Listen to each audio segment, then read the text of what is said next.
네. 뭐 2강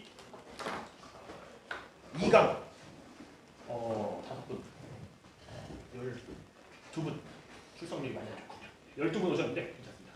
우리 안 오시는 분들은 어쩔 수 없고 저희끼리 합시다. 와주셔서 감사하고요. 오늘 배울 내용에 대해서 좀 이야기를 해봅시다. 오늘 배울 내용은요. 첫 번째, 주가를 움직이는 팩터에 대해서 이야기를 할 겁니다.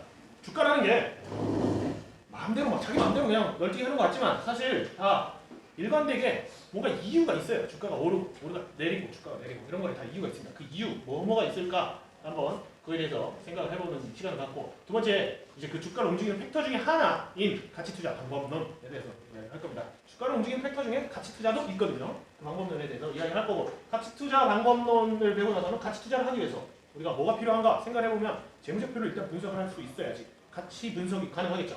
그래서 재무제표 분석에 대해서 좀 이야기를 할 거고, 네 번째 투자 용어 정리까지 하고 나면 아마 이번 시간이 끝날 것 같습니다. 2시간이면 그 정도 될 것 같고요.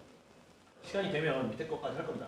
5번 이제 어떤 주식에 실제로 투자할 때 우리는 어떤 주식을 사야 되는가, 종목 뽑아드린다는 게 아닙니다. 6번 이제 배당주의 아웃퍼폼에 대해서 통계적으로 한번 검증해보는 시간을 갖고, 주가를 움직이는 팩터에 대해서 먼저 하기 전에 여러분이 이제 보셔야 될 게 있어요. 재미있는 그래프인데 자, 봅시다. 이게 뭐냐면 더닝크루거 효과라는 겁니다. 자, 보세요. 모든 이제 사람들이 공통적으로 나타나요. 정말 겸손한 사람이라고 저도 많이 겪었고, 지식의 기술, 여러분의 투자 기술이 아는 게 정말 없을 때는 자신감이 낮아요. 근데 이제 조금씩 공부를 하다 보면요 자신감이 올라갑니다. 근데 너무 올라가요. 과하게 올라가지고 우매함의 봉우리라고 해요. 여러분이 스스로 너무 자기 과잉 확신이 생겨요. 분명히 그럴 수밖에 없어요. 이 정도면 나 잘하는데, 특히 요즘같이 장이 좋은 시절에는 여러분이 나 진짜 대박인데? 2배씩 벌고 뭐 엄청난데? 우매함의 봉우리가 생기는데 망해봐야 됩니다. 이때. 근데 이때 망할 때 너무 크게 망하면 재기할 수가 없죠. 그러니까 아까 말씀드린 것처럼 우매함의 봉우리가, 내가 스스로 생각할 때 나 우매함의 봉우리가 지나갔다라고 생각하기 전까지는 배팅 규모를 키우지 맙시다. 만약에 내가 지금 자신감이 뿜뿜 넘쳐, 김정규님이 지금 자신감이 뿜뿜 넘치는 거는 아마 제 생각에는 여기 이상이 갔으니까 이제 진짜 내가 이 운영할 수 있어 라는 자신감이 생기는 걸 거고, 경력이 오래되셨고 하니까. 그게 아니라 만약에 내가 정말 이제 막 시작했는데 돈이 너무 잘 벌려가지고 2천만 원, 3천만 원, 한 1억까지 운영을 하면서 수익이 너무 잘 나오는데 이 월급만큼 한 달에 내 월급보다 더 벌고, 야 이건 경제적 자유가 머지않았다 이렇게 생각한다면 여러분은 아마 우매함의 봉우리에 있을 가능성이 매우 높습니다. 그러니까 주의해야 됩니다. 절망의 계곡에 빠졌다고. 그리고 저도 여기서 허우적거린 게 한 2, 3년 된 것 같아요. 실제로 하다 보면요 주식만큼 어려운 게 없고, 아무리 공부해도 모르겠고 뭐 답도 없고 이렇게 생각되는데, 하다 보면 저도 이제 깨달음의 비탈길을 조금씩 올라가고 있는 것 같아요. 조금씩 보이는 거 보니까. 이번에 코로나 사태를 겪으면서 많이 그래도 이 절망의 계곡에서 벗어나서 나 이제 깨달음의 비탈길이었었구나라는 생각을 좀 해요. 아직 전문가가 되려면 저도 멀었습니다. 자, 항상 시장 앞에 겸손해야 됩니다. 자, 시장 앞에 겸손한 사람들이 만들어낸 거예요. 이거 너무 겸손해서 시장은 킹이야. 시장은 효율적이야. 그래서 네가 아무리 발버둥 쳐도 돈 벌 수 없어. 네가 뭐 엄청난 거, 네가 엄청 똑똑해도 돈 벌 수 없어. 그 사람들이 하는 주장은, 워렌 버핏은 그러면 어떻게 돈 벌었지? 그건 있잖아. 동전 100만 번 던져가지고 100만 번 다 안면 나올 확률도 있긴 있잖아. 워렌 버핏이 그런 인간 아니야? 라고 생각해요. 말도 안 되는 소리인데, 효율적 시장 가설론자들이 상당히 많습니다. 안녕하세요. 명찰 가셔야죠. 효율적 시장 가설은 모든 정보가 현재 가격에 녹아 있다. 그래가지고 시장 초과수익을 내리는 것이 불가능하다. 그 말은 결국 알 바가 없다라는 소리인데 말이 안 됩니다. 솔직히. 저 같은 사람도 시장 초과수익을 내는데 어떻게 알 바가 없죠? 어떻게 이런 말을 신봉하는지 정말 이해할 수가 없어요. 물론 통계적으로 볼 때 수익을 내는 사람 자체가 너무 적기 때문에 무의미한 숫자일 수 있어요. 뭐 그냥 제3자가 주식시장 바깥에서 볼 때는 역시 시장은 효율적이라서 99명이 막 손해보고 한 명이 돈 버는 저거는 효율적인 시장이지 이렇게 생각할 수 있겠지만, 우리는 그 1%가 되기 위해서 여기 모이신 분들이고, 그러니까 시장은 비효율적이라는 걸 믿으셔야 됩니다. 워렌 버핏이 이런 얘기를 했어요. 시장은 대체적으로 효율적이나 완전 효율 시장이라 존재하지 않는다. 이 말은 맞습니다. 시장은 대체적으로 효율적이기 때문에 나쁜 주식은 싸요. 이게 대체적으로 효율적이에요. 근데 나쁜 주식이 너무 싸요. 이게 완전 효율 시장이에요. 너무 싸면 거기서 그 너무 싼 갭만큼의 수익이 나올 수 있겠죠. 자, 3가지 이유로 시장 효율 가설이 틀렸습니다. 확증 편향, 첫 번째 확증 편향. 보고 싶어하는 정보만 취사 선택해서 편향적으로 얻는 정보입니다. 이것 때문에 시장에 불합리하고 비효율이 발생되고, 그래서 시장은 효율적이지 않습니다. 두 번째, 군중심리. 동학개미 운동 때 많은 사람들이 제 주변에 주식 새로 시작한 분들이 엄청 많아요. 딱 작년까지만 해도 주식하면 패가망신해라고 했던 사람들이 이제는 막 해요. 군중심리 때문이죠. 공포와 탐욕. 이번에 정말 절절히 느꼈죠. 탐욕으로 들어왔고 공포로 죽었어요. 공포로 죽었고 탐욕으로 들어왔어요. 많은 사람들이 객관적 현실보다 더 큰 공포를 느껴요. 이번에 코로나 사태 때 3월 19일 날 바닥을 찍었는데 3월 17일 날 제가 좀 즐겨 듣는 팟캐스트에서 그 가치 투자의 대가신 강방천 회장님이 나와서 이런 말씀을 하셨어요. 우리 삶이 끝날까? 라는 말씀을 하셨어요. 코로나로 우리 삶이 끝납니까? 내일이 없어집니까? 라는 질문을 하셨어요. 저도 알았죠. 하지만 두려웠어요. 우리 삶이 끝나지 않을 거라는 건 생각할 수 있죠. 이성적으로. 코로나로 우리 삶이 어떻게 됐습니까? 마스크 쓰고 다 돌아다니잖아요. 그렇죠? 아프고 뭐 병들고 죽고 해도 돌아다니잖아요. 우리 하루는 계속되고 경제활동도 영원히 멈출 수 없으니까 계속됩니다. 그래서 우리 경제가 다시 살아나고 있죠. 근데 그거보다 훨씬 더 큰 공포를 느껴요. 여러분들 공감하셨던 것처럼 정말 불과 한 3개월 전에 공감하셨던 것처럼 훨씬 더 큰 공포를 느끼고 그리고 비이성적 탐욕을 저는 그 순간 동시에 봤습니다. 주가가 엄청나게 떨어지니까 역방향 베팅을 하신 분들이 엄청 많았어요. 실제로 제 주변에 정말 망해서 죽은 분들은 시장에서 죽었다 그러거든요. 시장에 다시 못 돌아오게 된 거를. 죽은 분들은 역방향 베팅에서 죽었어요. 도망 난다고 죽지 않습니다. 회복할 수 없을 거라는 절망 속에 빠지는 순간 죽어요. 그게 언제였냐면 코스피가 한 2000에서 막 떨어지니까 사람들이 샀어요. 여기서 쭉 떨어지니까 이쯤부터는 막 사요 사람들이. 근데 진짜 여기까지 가니까 여기서 못 사다가 여기서 드디어 미쳐가지고 사람들이 뭘 사냐면 공포와 탐욕으로 객관적 이 현실보다 코로나가 훨씬 더 공포스러웠고 그 사람들은 비이성적으로 더 돈을 벌고 싶었어요. 이 하락장에서. 그래서 이 바닥에서 역배팅을 합니다. 그래서 올라오면서 망했죠. 진짜 실제 마이너스 70% 나신 분들이 수두룩해요. 제 주변에. 고점 대비. 그래서 마이너스 70% 나면 돌아올 수가 없어요. 동시에 작용했습니다. 코로나에 대한 과잉 공포 그리고 말도 안 되는 탐욕. 저는 계속 팔라고 했는데 안 팔아. 그래도 결국 이제 한 1800에 진짜 마이너스 70% 나니까 어쩔 수 없어가지고 파시더라고요. 코스피 1800까지 다시 올라온다고. 이런 분들이 자 그렇게 했을 때 누군가는 반대 방향에서 돈을 벌었겠죠. 거기서 알파가 나옵니다. 왜 주식시장에서 우리가 돈을 벌 수 있냐면 사실 너무 잔인한 말이지만 그런 분들 때문이에요. 그리고 다행히도 그런 분들은 언제나 지금 이 순간에도 시장에 들어오고 있어요. 영원히 들어올 겁니다. 쌈짓돈 들고 들어와요. 그래서 얼마 잃으면 나가는지 제가 대충 보니까 자기 연봉의 한 3분의 1 정도 잃으면 나가요. 한 2, 3천만 원 깨지면 더 이상 안 들어와요. 근데 2, 3천만 원은 저한테 주고 가요. 여러분한테 주고 가실 돈들이에요. 앞으로 계속 올 거고 우리는 그 2, 3천만 원 남들한테 안 주면 되는 거예요. 그러면 10명 모으면 2, 3억이고 100명 모으면 2, 30억이죠. 할 수 있습니다. 그래서 주식시장의 알파는 이런 참여자들의 비이성적인 의사결정이 계속되면서 항상 시장은 완전 효율 시장을 만들 수가 없습니다. 영원히. 이건 확실하게. 네. 아무리 시장이 효율적이 돼도 인간이 모든 투자에서 빠지지 않는 이상 모든 완전 자율 투자가 되지 않는 이상 시장은 비효율적입니다. 이거는 세상에서 가장 효율 시장이라는 미국 시장에서조차 비효율 시장이에요. 미국 시장도. 우리나라는 말할 것도 없고 후진국으로 갈수록 더 비효율 시장이에요. 베트남, 인도 이런 데 가면 진짜 비효율 시장이에요. 비효율 시장이라는 건 뭐냐면 조금 내가 더 똑똑할수록 돈 벌 기회가 많다는 거예요. 네. 우리나라도 예전에 진짜 2000년도 중반에는 재무제표 읽을 수 있는 사람 자체가 별로 없었어요. 실제로. 뭐 펀드 매니저 이런 친구들 아닌 이상 기업 분석이 안 되는 거예요. 예전에 97년도 얘기 들어보면 그때 당시 이제 엄청 경력 오래되신 그 선배님들 얘기를 들어보면 저는 뭐 그때 엄청 어린애였지만 그때 97년도에 펀드 매니저가 투자를 어떻게 했냐면 뭐 역삼봉 뿅망치 나왔다 뭐 이런 얘기하면서 투자를 했다는 거예요. 기업이 가치 분석이랑 리서치 팀 이런 거 애초에 리서치 팀이 없었고 네. 그래서 신진호 선생님, 뭐 강광천 회장님 이런 분들이 유명해진 게 실제 가치 분석을 처음 하기 시작한 거예요. 그분들이. 네. 그래가지고 아니 저런 투자 방법이 있어? 가치 투자? 말도 안 되고 저런 게 있나? 뭐 추세적으로 이제 뭐 지그재그 되면 지그재그 됐을 때 두 번 하락하면 이때 사서 이만큼 먹는다. 이런 투자를 하시던 분들이 이제 어느 정도 센세이션한 거죠. 우리는 근데 앞으로 많은 사람들이 다 똑똑해지면서 알파는 점점 줄어들 수밖에 없겠지만 기회가 아직 있습니다. 자, 이제 팩터에 대해서 좀 이야기를 해볼게요. 지금 제가 PPT를 만들다가 두 개 정도 만들었는데 가치 투자 팩터 첫 번째 가치주 팩터가 있습니다. 가치주는 저평가된 주식의 수익률이 다른 주식들보다 더 높다라는 그 명제에 근거합니다. 가치주라는 거는요, 여러분 가치가 있는 주식을 말하는 게 아니에요. 여기서 가치주라는 것은 싼 주식이에요. 객관적으로 싼 주식. 객관적으로 싸다 비싸다를 평가할 수 있어요. 지표가. 네. 저평가된 그 다 재무제표 할 때 그거에 대해서 좀 더 자세하게 다룰 거고요. 저평가된 주식이 근데 문제가 뭐냐면 다 이유가 있어요. 그냥 싸진 않아요. 뭐 망해가는 것 같고 사양 산업인 것 같고 아니면 정말 뭐 회장이 이상한 놈이고 별의별 이유가 다 있습니다. 그래서 이유가 있는 것 같지만 아까 말했던 것처럼 군중심리와 확정 편향이 과도하게 작용하면서 실제 가치보다 더 저평가되게 만들어요. 더 싸게 만들어요. 그렇기 때문에 어느 순간 가치와 가격이 맞아떨어지는 순간씩이 나요. 실제로.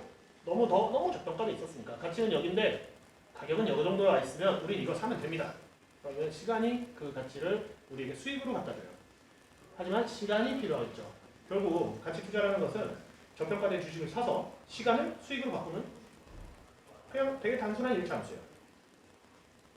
나쁜 회사라 할지라도 적정 가격과 괴리가 얼마나 크게 벌어지느냐는 실제로 저희가 이제 투자를 하다 보면 너무 싸가지고 샀는데 더 싸, 더 싸죠, 더 싸지고 더 싸지고 더 싸죠. 정말 이번 코로나 시대 때는 말도 안 되는 회사들이 너무 많았어요. 너무 말도 안 되게 싸지는 회사들. 근데 가만 보면 떨어지는 놈이 더 떨어져요. 네. 우리가 투자하다 보면 경험이죠. 내가 싸다고 샀는데 시장 평균보다 더 떨어지는 주식들 너무 많아요. 예를 들면 제가 최근에 분석한 회사 중에 화성산업이라고 제가 자꾸 화성산업 얘기해가지고 화성산업 추천하는 것 같지만 절대 아닙니다. 화성산업 사지 마세요. 공부하기 전에 사면 안 됩니다. 자, 화성산업이라는 회사가 이번 코로나 때 얼마나 떨어졌냐면 이 회사가 가진 현금이 약 한 1,000억이 됐거든요. 근데 한 100억? 1,000억이 아니라 총이 한 1,000억 정도 됐는데 200~300억만 있으면 이 회사를 인수를 할 수가 있었어요. 이 회사 200~300억으로 이 회사 인수해가지고 회사 그냥 오늘 부도 처리해버리고 법인 해산 처리해가지고 하면 한 7~800억 그냥 그 자리에서 먹을 수가 있게 됐어요. 코로나 시대 때. 코로나 딱 정점 때. 말이 안 되죠. 솔직히.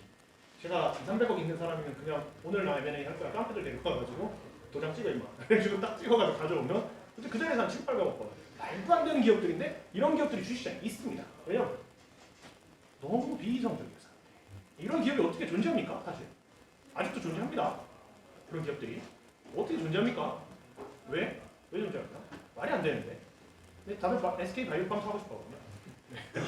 그래가지고 관심 없어요. 화성산업 얼마 있는지 몰라요. 제가 얘기하니까 여러분 알지? 모르잖아요. 지금 얼마 있는지 몰라요.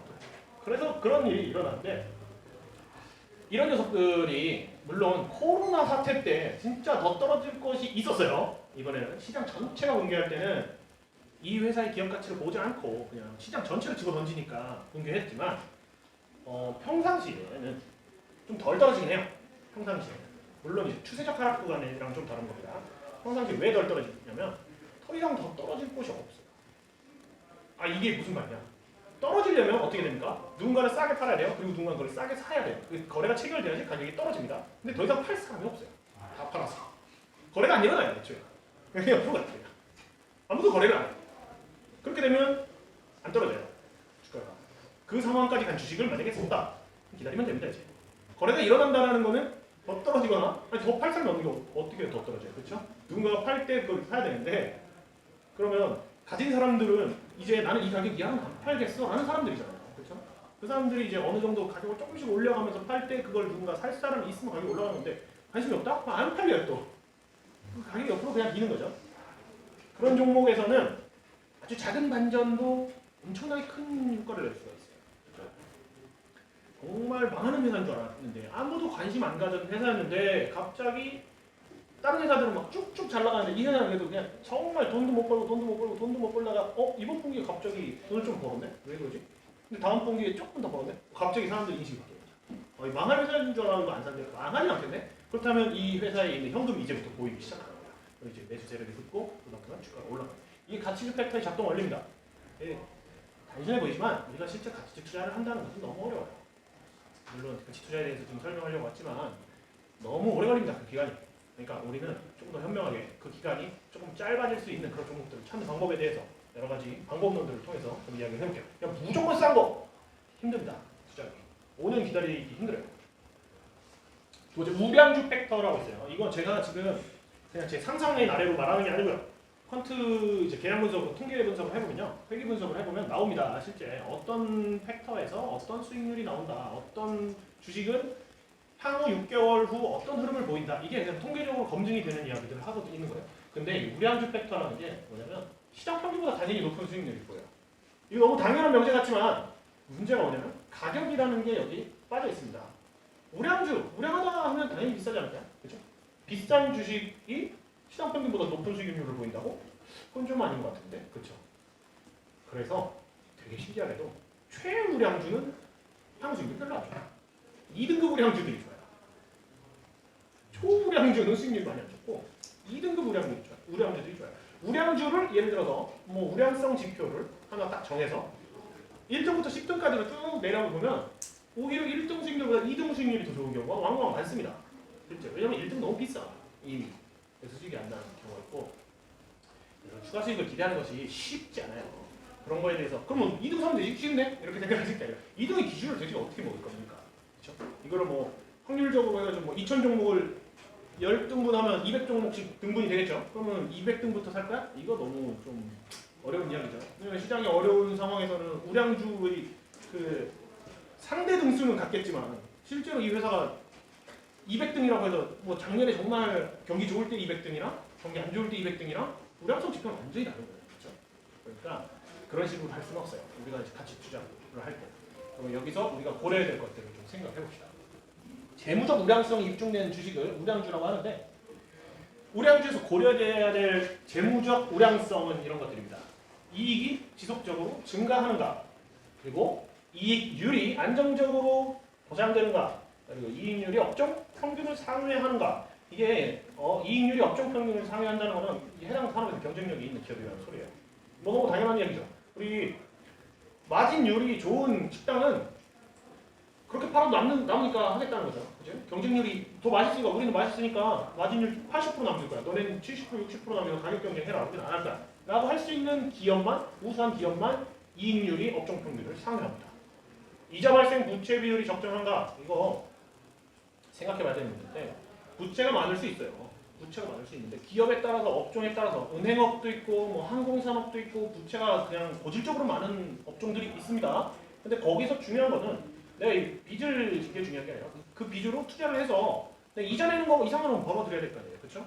저는 제가 빚이 엄청 많아요. 지금. 근데 제가 그 빚으로 투자를 해서 그 투자 수익률 이상으로 계속 벌어들인다면 그건 사실 빚은 문제가 안 되죠. 그건 제 자산입니다. 그렇죠? 근데 이자 발생 부채가 과하게 많아가지고 돈 버는 그 기업이 돈 버는 것보다 이 비율이 너무 급격하게 증가하고 있다. 그럼 리스크가 엄청 올라가고 있는 거죠. 이자 발생 부채 중요하게 봐야 됩니다. 다섯 번째, 현금 흐름이 원활한가. 이거 제가 자꾸 식당을 예를 드는데 외상 고객이 많은 가게는요 망해요.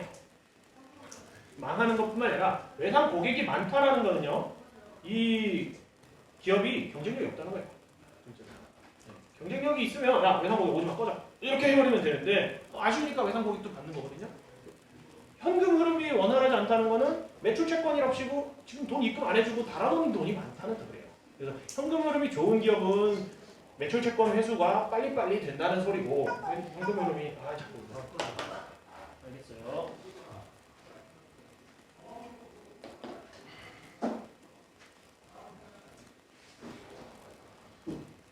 죄송합니다. 현금 흐름이 원활하다는 것은 방금 말한 것처럼 매출 채권이 바로바로 돈이 다 들어오고 있다. 경쟁력이 있다는 겁니다. 그래서 우량한 회사라는 소리입니다. 근데 이게 현금 흐름이 원활하지 않다. 특히 이익이 났어요. 실제로 제가 식당을 하는데 올해 이번 달에 3천만 원을 벌었어요. 근데 다 외상이야. 그래서 애들 월 주고 뭐 하려고 그러는데 내 주머니에서 일단 나가야 돼. 이런 상황이 몇 달 지속되면 전 망하겠죠. 외상값 받기도 전에 망할 거고, 제가 망하고 나면 저한테 외상 줬던 사람들이 저한테 줄까? 안 주겠죠. 그래서 못 받는 돈 미수금이 되겠죠. 그래서 현금 흐름이 이익보다 압도적으로 너무 작다. 엄청 조심해야 되는 기업이에요. 특히 예전에 뭐 분식회계 하던 그런 기업들이 그런 케이스가 많습니다. 이익은 그냥 잡아놔요. 돈 벌었다고 갈아쳐놓기도 하고, 아니면 안 파는 거 팔았다고 하기도 하고, 뭐 사기를 치는 놈들도 있고, 아니면 뭐 하는데 예를 들어서 뭐 마케팅비 엄청 많이 들었는데 그거 2월 시켜가지고 마케팅비 조금 들었다고 하기도 하고 뭐 이익은 잡아요. 근데 현금 안 들어온 거예요. 아니면 뭐 현금이 너무 나간 거예요. 그래서 현금 흐름이 좋지 않은 케이스 주의하셔야 되고요. 여섯 번째, 자본 이익률이 우량한가? 자본 이익률이라는 것은 내가 이거 얼마 투자를 해서 제가 식당을 하는데 한 달에 3천만 원 벌면 와 많이 번다 할 수 있는데 제가 만약에 3천억 투자한 식당에서 3천만 원 벌면 이제는 재미없는 거죠. 근데 제가 한 3억 투자한 식당에서 3천만 원 월 벌면 아주 좋은 거죠. 자본 대비 이익률이 우량한가도 아주 중요합니다. 기업의 우량성을 나타내는 지표들입니다. 근데 이 적정 비율이 그럼 적정 비율이 뭐야 대체? 모르죠. 업종에 따라 다릅니다. 만약에 여러분이 그 업종 그 기업에 대해서 잘 아시는 분은 이 정도 적정성이야 바로 알 수 있어요. 그 기업을 오랫동안 보셨던 분들은 제약 업종에서 영업이익률 15%는 나와야지 그냥 바로 나올 수 있어요. 근데 그거 모르겠다? 그렇다면 업종 평균 다른 애들이 최근 얼마나 하고 있는가 상대평가로 매기는 방법도 괜찮습니다. 자, 우량주 투자 아이디어에 대해서 좀 얘기를 해볼게요. 방금 그 질문에 모두 이제 적합한 종목은 비싸요. 비싸거나 적정 가치를 갖고 있어요. 적정 가치나 비싸. 그러면 우량주 패턴에서 나오는 수익은 저평가 기업의 가치 재평가가 아닌 거예요. 실제로. 저번에도 이런 얘기를 잠깐 한번 했었습니다. 우리가 가치 투자를 한다 그럴 때 싼 거를 사가지고 싼 게 정상 가격이 될 때까지 기다리는 게 가치 투자라고 생각하시는 분들도 있죠. 이것도 우량주 투자도 버핏식 가치 투자입니다. 좀 이따 얘기하겠지만, 자, 저평가 기업의 가치 재평가가 아니에요. 이거는 우량주 투자는 제 가격에 사서 이 기업이 성장하는 만큼 내가 먹겠다는 거예요. 그러면 중요한 거는 이 기업의 성장 지속성이 중요하겠죠. 어떻게 그걸 알 수 있을까요? 과거에 이 녀석들이 얼마나 성장했는가는 참고할 수 있겠죠. 그리고 이 기업과 이 산업에 대해서 정말 빠삭하게 알아야 돼요. 그래야지 이 녀석이 앞으로 얼마나 성장할지. 과거에 성장한 거는 뭐 잘 나갔을 수 있는데 앞으로도 계속 잘 나갈 것인가에 대한 판단이 서지 못한다면 우량주, 성장주 투자라고도 하지만 하면 안 됩니다. 여러분의 그 정도 인사이트가 처리될 때까지는 이런 투자는 힘듭니다. 자, 가끔 시스템 리스크 상황, 코로나 사태 같은 그런 상황이나 아니면 섹터 돌발 이슈. 자, 삼성전자 아주 우량한 회사죠. 누가 봐도 우량한 회사입니다. 근데 여러분, 삼성전자 우량하다고 상상하는 거지. 여러분이 재무제표 까보셨어요? 혹시? 삼성전자 얼마나 우량한지 설명하실 수 있는 분 계십니까? 삼성전자, 하이닉스, 말도 안 되게 우량한 회사예요. 하이닉스 마진율 50%씩 나오는 말도 안 되는 회사예요. 제조업에서 마진율이 50%? 사기예요, 솔직히. 그런 회사인데 그런 회사가 산업 섹터 돌발 이슈, 예를 들면 뭐 반도체 공장에 갑자기 불이 났어. 그런 돌발 이슈로 주가가 떨어진다? 만약에 불이 나가지고 도저히 회복할 수 없을 만큼 연구직이 다 죽어버렸어. 그러면 어쩔 수 없는 그 정말 그건 돌발 이슈가 아니라 큰 이슈겠지만 뭐 단순한 악재로 별거 다 있잖아요. 뭐 회장이 뭐 불륜 스캔들 터졌다 이런 것도 악재가 터지기도 하잖아요. 이재용 감옥 갔다 이런 것도 그런 악재로 약간 적정 가치 이하로 판단된다면 가치 재평가도 노릴 수 있고 성장성도 노릴 수 있는 그런 타이밍입니다. 그게 3월에 시작했죠. 아직 근데 우량주들이 다 안 올라왔어요. 실제로. 아직 적정 가치보다 싼 우량주들이 보였어요. 실제로. 어제 제가 청투모 종목 분석 토론회를 하는데도 어제 이 정도 우량성이면 원래 같으면 이건 훨씬 비쌀 텐데 하는 종목들이 있더라고요. 아직 코로나가 지수는 다 회복됐지만 실제로 회복 안 된 종목들이 꽤 있습니다. PER, PBR 배당률 밴드를 활용하여 평소 시장의 평가와 현재 시점의 평가에 얼마나 괴리가 있는지 확인할 수 있다. 요거는 제가 지금 하나 보여드릴게요. 네이버 증권을 노트북 있으신 분들은 켜보셔도 되고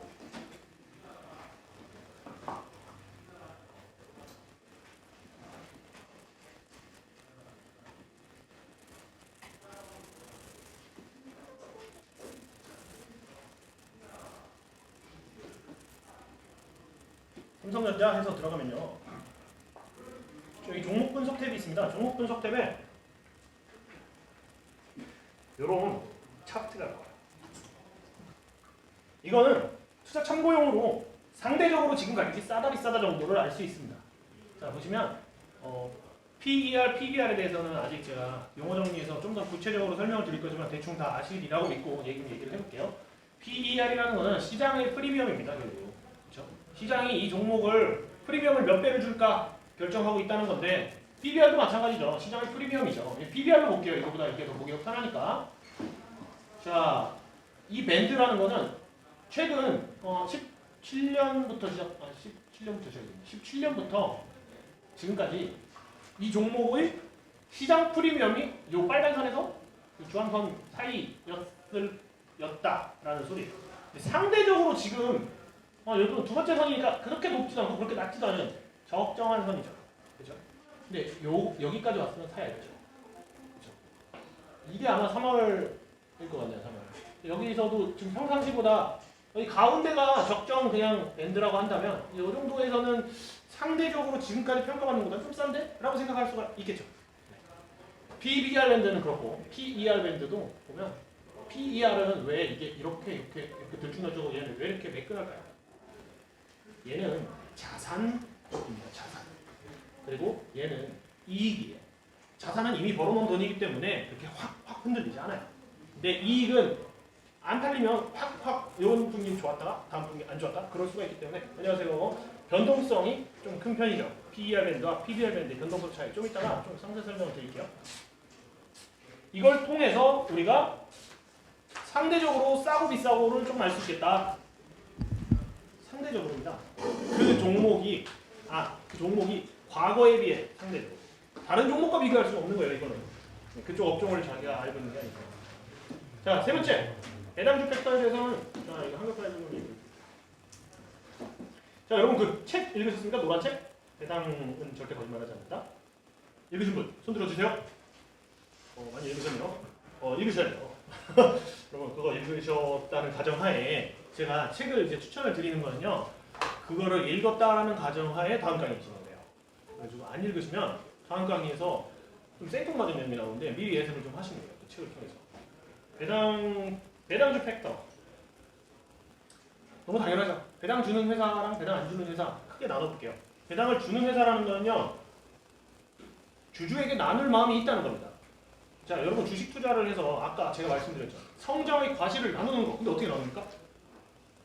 어떻게 나눌 수 있는 방법이 뭐가 있죠? 성장의 과실? 기업에 쳐들어가가지고 야, 나 돈 좀 줘.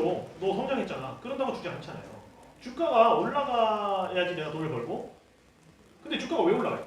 나한테 떨어지는 거 없는데. 회사 엄청 성장했는데 나한테 떨어지는 거 하나도 없어요.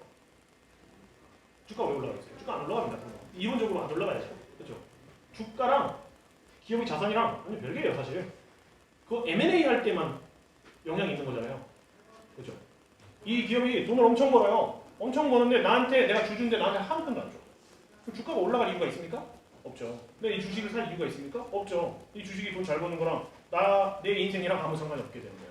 그렇기 때문에 우리가 궁극적으로 모든 기업에 기대할 수 있는 것은 결국 마지막엔 배당이에요. 지금 배당 안 주는 회사라고 언젠간 배당 주겠지. 라는 생각 하에 주식 투자가 이루어지는 거예요. 주식 투자라는 것은 결국 배당 받으려고 하는 겁니다. 아니, 배당 받으려고 하는 건 아니지만 주식이 오르는 궁극적 이유는 이 기업이 성장해서 또 나오면 나중에 배당 이만큼 줄 건데? 라는 생각이 기저에 깔려있지 않으면 주가는 영원히 오르지 않아요. 기업 인수하고 공격적이게 M&A 인수할 그런 사람들 아닌 이상 그 주가는 내 개인 투자자에게는 아무 해당이 없는 이야기가 돼버리거든요. 그래서 배당을 주는 회사와 주지 않는 회사는 그냥 수익률 너무 극명하게 나옵니다. 그냥. 그리고 배당 많이 줄수록 수익률이 더 좋습니다. 사실. 실제로 제가 이번에 오기 전에 테스트를 했어요.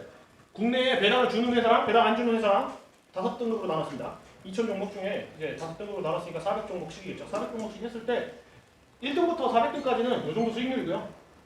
400등부터 800등까지는 이 정도 수익률인데 나머지는 별 볼일 없어요. 자, 여기서 우리가 알 수 있는 점. 배당을 많이 주는 회사는 수익률이 좋다. 배당을 조금 덜 주면 수익률이 조금 낮다. 근데 배당을 정말 안 주는 회사들이거든요. 이 뒤에 애들은. 아예 안 주는 애도 있고 조금 주는 애도 있고 의미 없게 주는 애도 있고. 자, 배당 준다 하는데 시가 배당률이 0.5%밖에 안 되면 무슨 그 배당입니까? 의미 없죠. 그런 종목들에는 배당이 주가에 영향을 끼치지 못한다. 배당주 투자의 중요한 포인트입니다. 배당이 높으면 수익률이 좋아요. 배당이 중간 정도 돼도 중간 정도 수익률을 보입니다. 근데 배당이 아예 낮으면 배당 1% 하는 놈이랑 배당 0.3% 하는 놈이랑 배당 0.5% 하는 놈이랑 유의미하지 않습니다. 그러니까 배당률 정말 적은 종목을 고려하실 때는 배당은 논외 팩터가 되는 거예요. 네. 고배당주에서만 배당이 유효한 팩터다 라고 생각하시면 되겠고, 그런 다음에 우리가 이제 배당만 보고 투자하기는 좀 그렇잖아요. 실제로 우리가 얻을 수 있는 건 배당주에서 얻을 수 있는 건 배당, 실제 그리고 주가 차익인데 더 좋은 거는 사실 주가 차익이에요. 그냥 배당은 배당폭이 있어야 되거든요. 종합과세도 되고. 그래서 주가 차익을 내고 배당 안 먹고 빠지는 방법도 있어요. 주가 차익을 어떻게 낼 수 있냐? 배당주가 왜 오르겠습니까? 여러분, 배당주가 주가가 오르는 건 배당을 주니까잖아요. 언제 배당을 주니까 가치가 있는 건데 그럼 언제 올까요? 배당을 더 주면 더 가치가 있겠죠. 그러면 더 오르겠죠. 언제 배당주가 오르냐면 배당을 줄 때 오르는 게 아니라 배당을 더 줄 것 같을 때 오르는 거예요. 실적이 좋아지면서 앞으로 배당 더 줄 수 있겠는데 지금 10,000원짜리 주식이 500원 배당을 작년에 줬는데 5% 배당이네 라고 샀는데 돈을 너무 잘 벌어가지고 올해는 700원 줄 수도 있겠는데 싶으면 시중금리에 맞춰서 배당률이 조정되는 게 주가가 같이 올라가는 것처럼 보입니다. 네. 배당 성장 투자라고 하죠. 요즘 그거 유명하신 분 있었죠. 피트왕님 제가 강의도 몇 번 가고 공부하려고 했었어요. 배당 성장 투자 참 말이 좋습니다. 저도 배당 성장 전략을 지금 실제 투자에 사용하고 있고 피트왕의 똑똑한 배당주 투자라는 책이 있으니까 관심 있으시면 좀 읽어보셔도 좋겠지만 별 도움은 안 됩니다. 워낙 천재라서 이 범죄들이 이해할 수 없는 책을 써놨어요.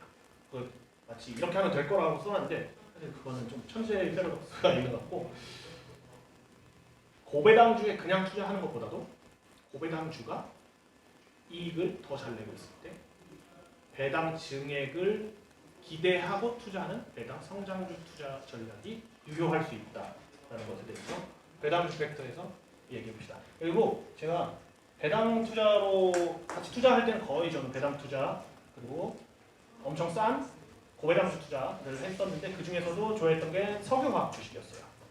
정유 석유화학 주식 중에서 제가 S-오일이라는 기업을 예전에 15년쯤에 아주 엄청 쌀 때 매수를 해서 큰 수익을 본 적이 있었는데 그런 기업을 좀 돌이켜보면 배당을 평상시 원래 원체 잘 주는 녀석들인데 완전 쫄딱 망해가지고 올해 배당을 하나도 못 준 거예요. 그런 때 샀어요.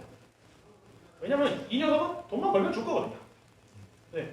특히 S-오일이라는 회사는요. 제가 그냥 뭐 좀 집중을 환기하기 위해서 얘기를 하자면 S-오일이라는 회사가요. 그 사우디아라비아 왕가에서 아람코라는 회사가 있고 관리하는 아람코라는 회사가 관리하는 회사가 S-오일이에요. 그러니까 한마디로 S-오일이 사우디 왕자님 거예요. 그래서 걔네는 돈 벌면 60% 배당합니다. 사우디 왕자님 주머니로 들어가요. 그게 60%를 여기서 돈 버는 거 나머지 40%는 여기서 투자도 하고 이것저것 쓰는데 나머지 60% 가져가요. 매년 가져가요. 앞으로도 계속 가져갈 거예요. 왜냐면 여기다 돈 쌓아놓을 이유가 없어요. 사우디 사람이니까. 그래서 걔네는 돈만 벌면 가져갈 거예요. 돈 못 벌었으니까 배당 못 줘서 혼나겠어요.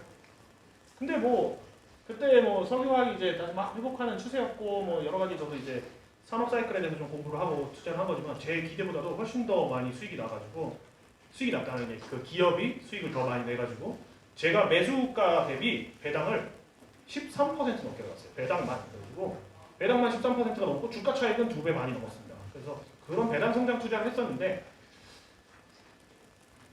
사실 현실적으로 생각해보면 배당 성장 투자라기보다는 배당 턴어라운드 투자가 맞겠죠. 배당 턴어라운드 투자가 현실적으로 좀 쉽죠.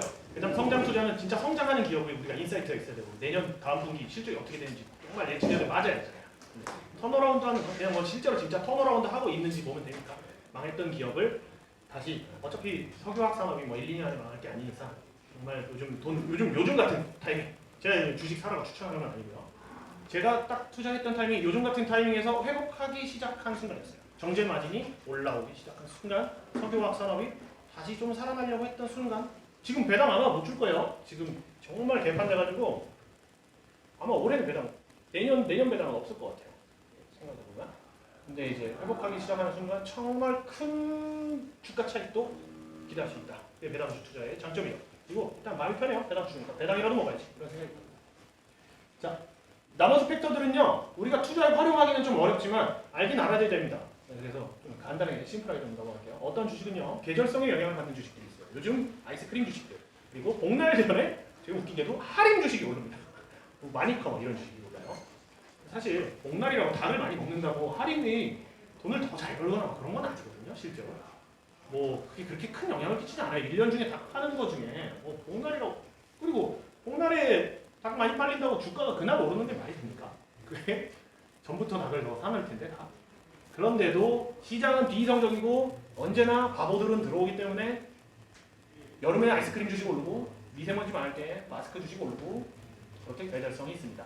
근데 우리가 여기서 그런 식으로 투자할 수는 없어요. 그런 식으로 투자하는 분들이 있는데 그건 정말 그냥 장난식으로 투자하는 사람들이고 진짜 우리가 진지하게 투자하는 사람들은 어떤 계절성을 봐야 되냐면 아까 말했던 그 배당에 포커싱을 맞출 수가 있습니다. 제가 말했던 것처럼 배당은 세금이 15.4%인데 2천만 원이 넘어가는 순간부터 종합소득과세를 먹혀가지고 진짜 부자들은 배당 받는 거 너무 싫어요. 그럼 어떻게 될까요? 배당 받기 전에 팔겠죠. 12월 28일 기준으로 주식을 보유하고 있으면 내년도 배당을 받습니다. 그럼 배당 소득세 엄청 내야 되니까 손해예요. 그럼 12월 28일 전에 주식을 팔아요. 그럼 어떻게 될까요? 주가가 떨어지겠죠. 우리는 그럴 때 사는 거예요. 근데 이 사람들이 주식 투자를 그만하려고 파는 건 아니에요. 세금 내기 싫어서 파는 거죠. 그럼 다시 1월 1일부터 사요. 그 사람들. 이게 계속 나타나는 계절성이고 이 세제 제도가 변하지 않는 이상 앞으로도 나타날 계절성이에요. 그래서 연말에 소형주들 특히 그래요. 대형 요즘 양도소득세 정책이 바뀐다고 하는데 지금까지는 대주주에 해당되는 사람만 양도소득세를 냈습니다. 한 3억 이상 한 종목에 투자하고 있는 사람 그런 사람들은 연말 되면 그걸 비중을 낮추려고 팔아요. 소형주들을. 그래서 연말에 소형주들이 다 안 좋아요. 실제로. 근데 그게 1월 이후에 회복하는 추세가 그냥 항상 나타나요. 그래서 우리가 투자를 할 때 이런 계절성은 투자 아이디어로 활용할 수가 있다. 그리고 두 번째 또 배당인 얘기인데 배당은 12월 28일에 보유하고 있는 사람한테 주는데 12월 28일에 주는 게 아니고 내년 한 3, 4월에 줍니다. 내년 상반기 4분기까지 결산 다 하고 나서 주주총회 해서 결정돼서 나오는 게 배당이니까 한 3, 4월쯤에 주는데 그 3, 4월에 주가가 거의 다 회복해요. 배당락이 있는데 12월 28일에 배당을 받을 권리가 있죠. 근데 1월 2일에는 그 배당을 받을 권리가 사라졌잖아요. 그럼 그 배당락이라는 게 생겨요. 배당락. 배당을 5% 주는 회사면 한 5% 정도 떨어지는 게 배당락이에요. 근데 웃기게도 3, 4월에 그 배당이 결정된다니까요. 배당 한 5% 줄 것 같아서 배당락 5% 시켰는데 진짜 5% 줄지 6% 줄지 몰라요. 3, 4월 그때까지. 근데 한 3, 4월쯤 되면 이 사람들이 또 시장의 비이성적인 판단으로 그 주가는 거의 배당락을 회복합니다. 실제로 연초 배당락은 3, 4월 정도에 다 회복되는 패턴이 그냥 매년 모든 나라에서 발견되는 패턴이에요. 그 배당이 기업에서 그만큼 돈이 나갔으니까 그 가치가 감소했으니까 주가가 떨어지는 건데 그거에 대해서 고려하지 않아요. 사람들이 잘. 그래서 모든 나라 공통적으로 배당락은 봄에 웬만하면 회복됩니다. 이번에 코로나 사태처럼 이런 케이스가 아니고 일반적인 케이스는 회복됩니다. 그래서 그럼 어떻게 할 수 있냐? 우린 연초에도 주식을 살 수 있는 거죠. 1월 1일 날 살 수 있는 거예요. 배당락이 발생된 그 순간 사서 5월에 팔 수도 있어요. 실제로.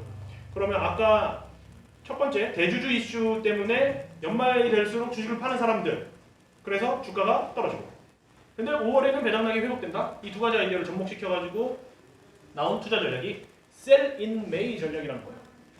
이게 뭐냐면 11월에는 주식을 사. 그래서 5월 되면 팔아. 5월이면 거의 배당 다 나올 때거든요. 그리고 배당이 실제로 나오면 사람들이 어떻게 판단하냐면 그 중에서 이제 배당 서프라이즈 한 5% 기대했는데 7% 나오는 회사들 그러면 주가가 정말 큰 폭으로 오릅니다. 네. 그래서 오르고 다시 회복해요. 5월 이후 5월에 쫙 올랐다가 배당 서프라이즈 오 좋아 하고 올랐다가 다시 돌아와요. 그래서 5월엔 주식을 다 파는 거예요. 1년에 한 5개월 6개월 정도 투자하는 거예요. 11월에 사서 주가가 막 쌀 때 사서 5월에 배당락 회복할 때 다 팔고 쉬는 거예요. 그냥 그런 투자 전략도 있어요. 셀인메이 전략이라고. 제가 여러분한테 그런 걸 하라 그러는 건 아니고 실제로 그 계량 투자할 때 펀드 투자할 때 보면 신기하게도 이렇게 그럼 1년에 반밖에 투자하는데 수익률이 반 아니야? 아닙니다. 수익률이 거의 그때 나요. 1년 중에. 네. 신기하게도. 그런 원인, 그런 이유들, 그런 세제적인 문제들 때문에 연중 수익이 대부분 거기에 편중되어 있어서 그렇게 6개월밖에 투자 안 하는데 수익이 비슷하다. 그렇다면 나머지 6개월의 리스크는 지지 않으면서도 수익이 비슷하다. 훨씬 좋은 전략이죠. 그런 투자도 가능합니다. 제가 여러분한테 꼭 그거 하라고 그런 건 아니에요. 저도 사실 별로 좋아하지는 않아요. 그 투자 전략이 나머지 6개월의 기회비용도 앗아간다고 생각해요. 저는 나머지 6개월에도 투자 수익을 낼 자신이 있으니까. 근데 그 투자 전략도 유효하다. 자, 컨센서스 상향 팩터가 있습니다. 컨센서스라고 한다는 것은 시장 그 펀드 매니저라든가 리서치 팀의 합의가 상향되는 종목들. 자, 우리가 펀드 하다가 우리나라 펀드라든가 그 금융기관 신용률이 엄청 낮아요. 신뢰율이 엄청 낮아요. 그래서 여러분이 여기 왔지 않습니까? 저는 제도권 사람이 아닌데 제도권에서 이런 강의하는 거 안 믿어요 사람들이. 거기서 뭐 정보 나오겠어? 이렇게 생각하시잖아요. 하도 되어가지고. 근데 그 사람들 진짜 프로예요. 그리고 그 사람들이 한두 명이 아니라 그 사람들이 공통되게 컨센서스를 모아서 야 저거 실적 더 나올 거야 라고 하는 종목들은요 실제로 더 나오는 케이스가 너무 많아요. 컨센서스 상향 어떻게 여러분이 알아볼 수 있냐? 증권사 레포트 모아놓는 사이트 가가지고 해당 종목 예를 들어서 제가 뭐 화성산업이나 동국제약 뭐 이런 회사들을 궁금하다 일단 눌러보신 다음에 컨센서스가 다음 분기 실적이 이번 분기보다 높아질 거라는 보고서가 몇 장이나 되는지 세보시는 거예요. 하나씩 다 까보면서 보고서 한 20장 중에서 한 15명이 올라갈 거로 그러고 한 5명이 중간 갈 거라 그러면 컨센서스 상향이 있는 거죠. 그런 기업들은 실제로 향후 주가가 좋습니다. 그렇죠? 네, 너무 당연한 거예요. 그 15명이 그렇게 보고서 써놓고서 뻥치는 거 아니거든요. 뻥을 쓰는 거 아니거든요. 실제로 자기들이 좋다고 생각하니까 쓰는 거고 걔네들 바닥이 좁아요. 점심 먹으러 가가지고 야 나 이거 좋아 보이는데? 이거 좋아 보이는데? 서로 맨날 그 얘기 하다 보면 아 그래 그럼 나도 좀 담아야겠는데? 기관에서 담으면 주가 올라가는 거죠. 그렇죠? 그래서 컨센서스 상향은 뭐 약간 인과관계가 바뀔 수도 있는데 실제로도 좋습니다. 대신에 이 주가에 반영되는 속도가 빨라요. 왜냐면 걔네들이 그 보고서 쓰기 전에 한 번 보면서 얘기하잖아요. 보고서는 얘기하고 나서 쓰는 거거든요. 그러니까 야 나 좀 이따 보고서 쓰고 있는데 이거 진짜 좋을 것 같아. 그래가지고 걔네가 보고서 나오자마자 많은 사람들이 또 따라 사기도 하고 반영부터 빨라서 좀 기민하게 움직이다 보면 컨센서스 상향 팩터도 우리가 투자에 좀 이용할 수는 있다. 자, 이 소형주 팩터가 사실 지금까지 말한 팩터 중에서 제일 수익률이 좋고 제일 강력한 팩터입니다. 근데 제일이라고 하긴 그렇지만 그만큼 리스크도 있는 팩터예요. 소형주. 이건 명제가 소형주는 대형주보다 수익률이 높다라는 명제로 시작해요. 근데 그럴 수밖에 없죠. 여기 대기업에 다니시면 알겠지만 대기업은 이미 너무 비대해요. 대기업의 연매출이 10% 올라가는 거는 너무 힘든 일입니다. 근데 떡볶이집이 연매출이 200% 올라가는 거는 그렇게 어려운 일이 아니에요. 그렇죠? 이미 너무 큰 회사가 커지는 건 쉽지 않아요. 근데 소형주가 커지는 거는 그렇게 어려운 일은 아닙니다. 모든 기업이 이윤을 추구하고 그리고 성장하려는 그런 본질적인 내재된 특성이 있는데 아무래도 소형주의 성장이 훨씬 빠를 수밖에 없습니다. 그래서 소형주 팩터는 수익이 있고 또 하나 방금 컨센서스 상향이 좋다고 했는데 컨센서스가 아예 없는 경우도 있어요. 기관 투자자들이 아예 커버리지를 안 해요. 아예 투자를 안 해요. 그러면 어떤 상황이 일어나냐면 진짜 개미 투자자들만 있어요. 그 주식판에. 그 종목에는 완전 개미 투자자들이 있어요. 아까 말씀드렸죠. 시장 참여자들의 비이성적인 판단으로 알파가 만들어진다. 근데 기관 투자자는 아무래도 이성적입니다. 개미 투자자가. 외국인 투자자들도 기관 투자자니까 이성적입니다. 근데 개미 투자자만 있다? 비이성의 그냥 천국이라는 소리예요. 주가가 왜곡되어 있을 가능성이 아주 높아요. 그래서 수익률이 좋습니다. 실제로. 그 안에서도 그 왜곡은 가치주 효과도 있고 뭐 모멘텀주 효과도 있고 뭐 성장주 효과도 있고 여러 가지 비이성적인 판단들을 공통적으로 잡아낼 수 있는 것에서 효과가 좋겠죠. 그러면 여러분이 우리 투자를 할 때 어떻게 해야 되냐면 가치주. 왜 여러분이 삼성전자 안 사는지 저 알고 있습니다. 삼성전자 너무 비싸니까 본능적으로 알고 계신 거예요. 삼성전자가 성장해봤자 내년에 2배 성장할 수 있겠어? 안 되지. 이렇게 생각하시는 거예요. 근데 소형주 안에서 가치주를 찾으면 아무래도 성공률이 훨씬 높습니다. 게다가 기관 보고서까지 안 나오는 종목이다? 근데 내가 분석하니까 정말 알짜 기업이다? 그런 기업들이 정말 있어요. 실제로. 근데 대형주 안에는 그 정도 기업은 없어요. 아까 제가 말씀드린 것처럼 뭐 1000억 정도 현금이 있는데 200억에 팔리고 이런 기업은 없어요. 대형주 중에는. 그걸 가만 냅두지 않죠. 자, 저가주. 저가주. 예. 일반적으로 소형주라고 하면은 네. 시총 기준으로 얼마 정도를 3천억 저는 생각합니다. 근데 그 3천억이라는 게 좀 이성적이기도 한 게 저는 이제 하위 20% 정도라고 생각해요. 그냥 그 HTS에서 시가총액 기준을 쫙 깔은 다음에 한 400종목 뽑으면 그게 한 3천억 내외입니다. 그리고 기관 커버리지 없는 거는 2천억 이하. 2천억 이하에서는 기관 커버리지가 별로 없는 경우가 많고 1천억 이하는 정말 없어요. 웬만하면 기관이 왜냐면 기관이 살 수가 없어요. 그걸 어차피 뭐 억 단위로 매수하면 주가가 상한가에 가버려서 200억밖에 안 되는 회사 기관이 어차피 커버리지에도 자기들 못 사는 거 시간 낭비하고 하겠어요? 안 하죠? 그런 거에서 알파가 많이 나옵니다. 저가주 효과는요 가치주 효과랑 비슷하게 생각될 수도 있지만 정말 달라요. 오히려 소형주 효과에 가깝습니다. 되게 웃기는 팩터예요. 진짜 사람들이 얼마나 아무 생각 없이 투자를 하는가를 알 수 있는 팩터인데 예를 들어 여러분 삼성전자가 250만 원 가던 시절이 있었습니다. 그렇죠? 삼성전자가 근데 액면 분할을 해가지고 5만 원 단위로 만들었으니까 주가가 갑자기 확 올랐어요. 그 액면 분할 하자마자. 왜? 삼성전자가 너무 비싸서 투자 안 한 거예요, 사람들이. 아니 근데 자기 총 투자금이 250만 원이 넘으면 삼성전자 투자할 수 있었어요. 근데 안 했어요. 근데 250만 원 넘게 가지고 있던 사람. 근데 5만 원 되니까 투자하기 시작한 거예요. 싸졌다 하면서. 지금도 저희 회사에 이번에 동학개미 운동에 참여하신 사람들 중에서는 주가를 시가총액이 아니라 그 주당 가격으로 비교하시는 분들이 아직도 너무 많습니다. 그게 싼 건 줄 알아요. 그래서 삼성전자 250만 원이 5만 원 된 거 그런 거 생각 안 해요. 실제로 그런 비이성적인 사람들이 어디에 몰려 있냐면 10,000원 이하 주식에 정말 많아요.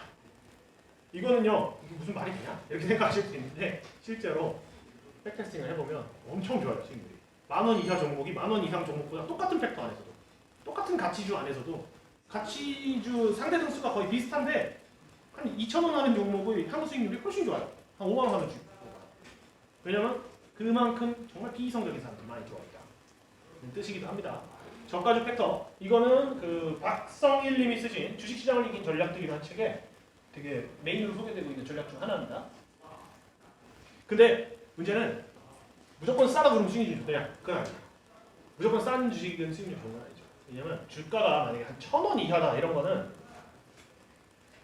그 기업의 오너가 주식시장에 관심 없다는 소리예요. 예를 들어 우리 회사, 제가 만약에 법인을 만들어가지고 주식시장에 상장을 했는데 제 회사가 주가가 200원, 250원 이러면 저는 가만 안 있을 거예요.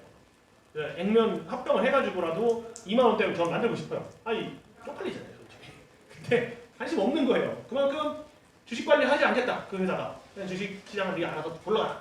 그런 거라서 정말 잡주들도 많아요, 실제로. 그래서 그거에서 투자를 할 때는 이 저가주로 그냥 무조건 싼 순서로 쫙 정렬해가지고 싼 거 산다 이런 식으로 접근해서 안 되고, 그 안에서도 비이성적 판단이 도드라지는 가치주라던가 아니면 뭐 모멘텀주라던가 뭐 이런 팩터들을 믹스해서 사용해야 됩니다. 단순히 10,000원 이하 수익률이 좋대. 그 책에는 그냥 10,000원 이하 수익률이 좋다 이렇게 나와 있어요. 10,000원 이하 종목 다 할 거야 이렇게 하면 안 돼요. 물론 근데 수익은 나요. 웃기게. 자, 모멘텀. 모멘텀에서는 제가 다음 시간에 모멘텀에 대해서 여러분에게 지금 이거 숙제를 드릴 건데, 오늘 듀얼 모멘텀 투자 전략이라는 책을 읽어오시라고 숙제를 드릴 겁니다. 그리고 그 책을 읽고 나서 모멘텀에 대해서 실증적으로 우리가 어떤 투자를 할 수 있는지에 대해서 다음 시간에 3시간 동안 그 아예 그냥 잡고 설명을 할 거라서 모멘텀 좀 넘어가고, 저변동성 투자가 뭐냐면요, 주가가 아까 제가 말씀드린 것처럼 정말 파는 사람이 없으면 주가가 안 움직여요. 정말 사는 사람도 없고 정말 파는 사람도 없으면 주가가 안 움직여요. 변동성이 없어요. 주가가 계속 옆으로 기어요. 지지부진 지지부진. 그런 녀석들 수익률이 좋다. 왜 좋으냐면, 일단 변동성 손실이라는 거는 제가 다다음 시간에 이제 투자의 기초 할 때 5교시에 할 거고, 지금 변동성이 낮다라는 거는 사람들한테 관심이 좋은 쪽이든 나쁜 쪽이든 아무 쪽에서도 관심이 없다는 거예요. 근데 이 녀석이 관심이 생길 때 어떤 관심이 생길까요? 관심이 없는 건 왜 관심이 없을까요? 진짜 재미없거나 별 볼 일 없거나 정말 별로거나 해가지고 떨어지다 더 이상 떨어지지도 않는 수준에서 별 볼 일 없는 거거든요. 근데 관심이 생긴다? 당연히 좋아질 일밖에 안 남았어요. 더 나빠져가지고 상폐된다 아닌 이상. 근데 상폐되는 것보다 당연히 좋아지는 게 훨씬 많아요. 그리고 상폐된다 하더라도 우리가 이렇게 단순 수학으로 생각해봐도 우리가 10종목 투자합니다. 10종목 중에 5종목이 상폐됐다고 칩시다. 그리고 5종목이 정말 좋아졌다고 칩시다. 5종목이 상폐되면요, 우리는 거기에 1,000원 중에 우리가 1,000원을 10종목 100원씩 해놨어요. 500원이 날라갔어요. 아예 없어졌어요. 그러면 나머지 500원이 좋아져가지고 오른다고 칩시다. 근데 어디까지 오를 수 있습니까? 위로는 사실 무제한입니다. 아래로는 우리가 최대 이로도 100%예요. 그렇죠? 5종목 상패돼도 500원이래요. 근데 나머지 5종목이 2배, 3배 오르면 그걸로 1,500원, 2,000원을 벌 수 있어요. 그래서 이 손익의 비대칭성이라는 게 있어요. 우리 밑으로는 아무리 잃어도 100%입니다. 위로는 무한대로 먹을 수 있어요.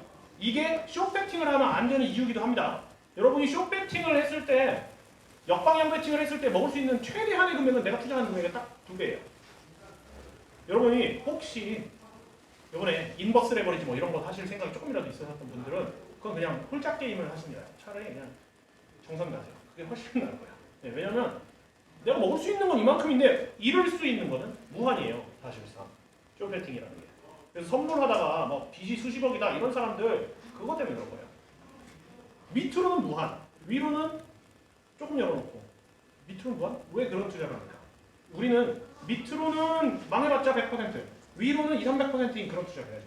그래서 저변동성 주식이 2배, 3배 오르게 되면 만약에 1대1 비율로 상패되고 1대1 비율로 나머지를 좋아진다 하면 그 좋아진 녀석들이 나머지 나빠진 녀석들을 다 치고 올라와요. 근데 실제로 10종목 중에 5종목이나 상패되지는 않습니다. 저변동 주식들이. 몇 종목, 이 저변동 팩터는 정말 상패되는 애들이 간간히 나오는 종목이에요. 팩터예요. 근데 이 녀석들에게 좋은 소식이 들릴 때 그 엄청나게 뛰는 긍정적인 이야기밖에 나올 수가 없겠죠. 거기서 뭐 더 나쁜 이야기 나올 가능성이. 그래서 저변동성도 팩터가 된다. 자, 오늘 이야기했던 팩터들은요, 서로 좀 상반되는 팩터들도 있고 지금 같이 이제 호환되는 팩터도 있고 그렇습니다. 제가 오늘 모멘텀 얘기를 안 했습니다. 모멘텀 얘기. 근데 모멘텀 얘기는 뭐냐면 단순하게 생각하면 오르는 주식이 더 오른다. 이게 모멘텀 기저거든요. 모멘텀도 팩터가 돼요. 아니 지금 가치 투자 싼 거 사야지 번다며. 근데 오르는 주식은 비싼 건데 비싼 거 사면 번다고? 예, 웃기게도 엄청 싼 거 사거나 엄청 오른 거 그 두 방향에서 수익이 나요. 중간인 놈들이 항상 문제예요. 수익이 안 돼요. 어정쩡한 놈들이 수익이 안 돼요. 엄청 떨어진 거는 반등합니다. 엄청 오른 놈은 당분간은 갑니다. 그러니까 반등하는 놈은 오래 투자해야 되고 엄청 오른 놈들은 짧게 투자해야 돼요. 되게 상반되는 것 같지만 같은 말이야. 모멘텀 투자에 대해서는 다음 시간에 책을 읽고 저희가 좀 더 디테일하게 딥하게 들어가도록 하겠습니다. 이제 왜 이런 팩터들에 대해서 왜 지금 얘기를 하고 나가냐면 여러분이 앞으로 투자를 할 때 이 종목은 어떤 팩터에 속해 있다 정도는 최소한 알아셔야 돼요. 네. 이게 지금 저변동 팩터라고 내가 투자하는 건지 아니면 가치주인지 모멘텀주인지 대응 방법이 바뀌는 거예요. 자, 예를 들면 어제 저희 스터디 발표에서 동국제약이라는 종목이 발표에 나왔어요. 그 적으시면 안 돼요. 동국제약 사는 건 절대 아닙니다. 동국제약이라는 발표 나왔는데 비싸요. 이 회사가. 비싸고 좋은 회사예요. 아주 우량한 회사인데 실제 지금 가격은 제 생각에 비싸요. 가치 투자 접근으로는 비싸요. 근데 저는 샀습니다. 이번에. 왜냐면 이 회사는 가치 투자 접근이 아니라 추세적으로 상승하는 지금 회복 그 주가가 추세적으로 상승하는 상승 추세 구간에 있는 모멘텀 주식이라서 저는 매수를 했어요. 그렇다면 대응 방법이 바뀌어야겠죠. 가치주처럼 그냥 우장창 들고 갈 게 아니에요. 이거는 그렇죠? 추세가 꺾이는 순간 저는 이걸 매도를 해야 된다고 생각합니다. 우리가 뭔가를 투자할 때 그 다음에 대응을 생각하기 위해서라도 그 팩터에 대해서 좀 알아야 된다. 그리고 그 팩터들 간의 조합으로도 시너지가 날 수 있습니다. 이런 부분은 좀 나중에 향후 시간이 된다면 제가 6주 교육이 끝나고 이제 제가 토론 스터디 하면서 중간중간에 제가 투자 팁 같은 것들 좀 정리해서 투자 아이디어 형태로 아까 보여드린 것처럼 그 백테스팅을 통해서 결과를 좀 보여드리도록 하겠습니다. 자, 지금 팩터에 대해서 좀 끝났고 이다음부터 이제 가치 투자 방법론, 실제로 우리가 이 팩터들 중에 제일 인기 있는 팩터이기도 한 가치 투자 어떻게 하는 것인가에 대해서 5분 좀 쉬었다가 지금 56분이니까 3시 1분부터 진행을 하겠습니다.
그전에 말씀하셨던 것 중에 대주주들이 10월에 세금 때문에 산다고 하셨잖아요. 네. 그게 어떤지 아, 대주주 양도세가 나와요.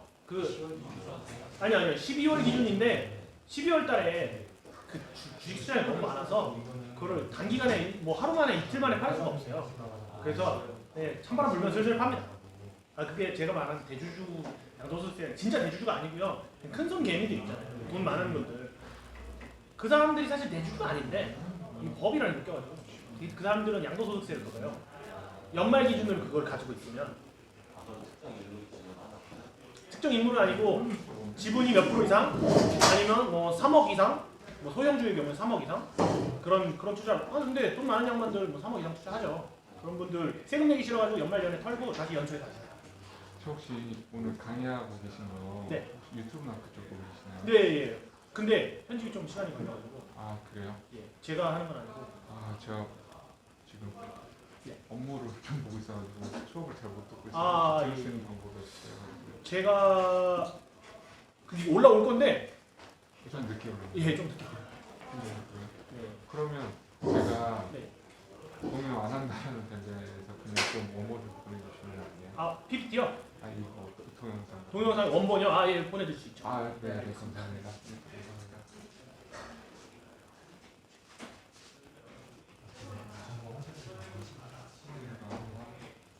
그럼 제가 그 의원님한테 제가 지금 네.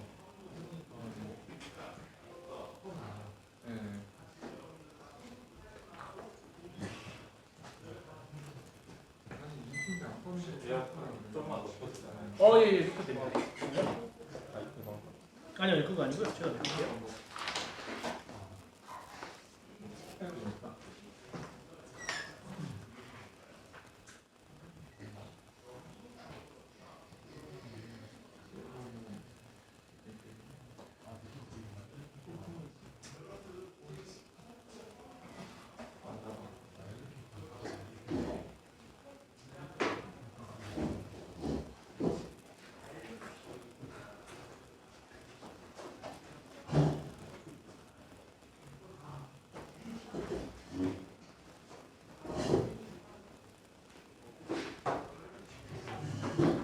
자, 시작할게요.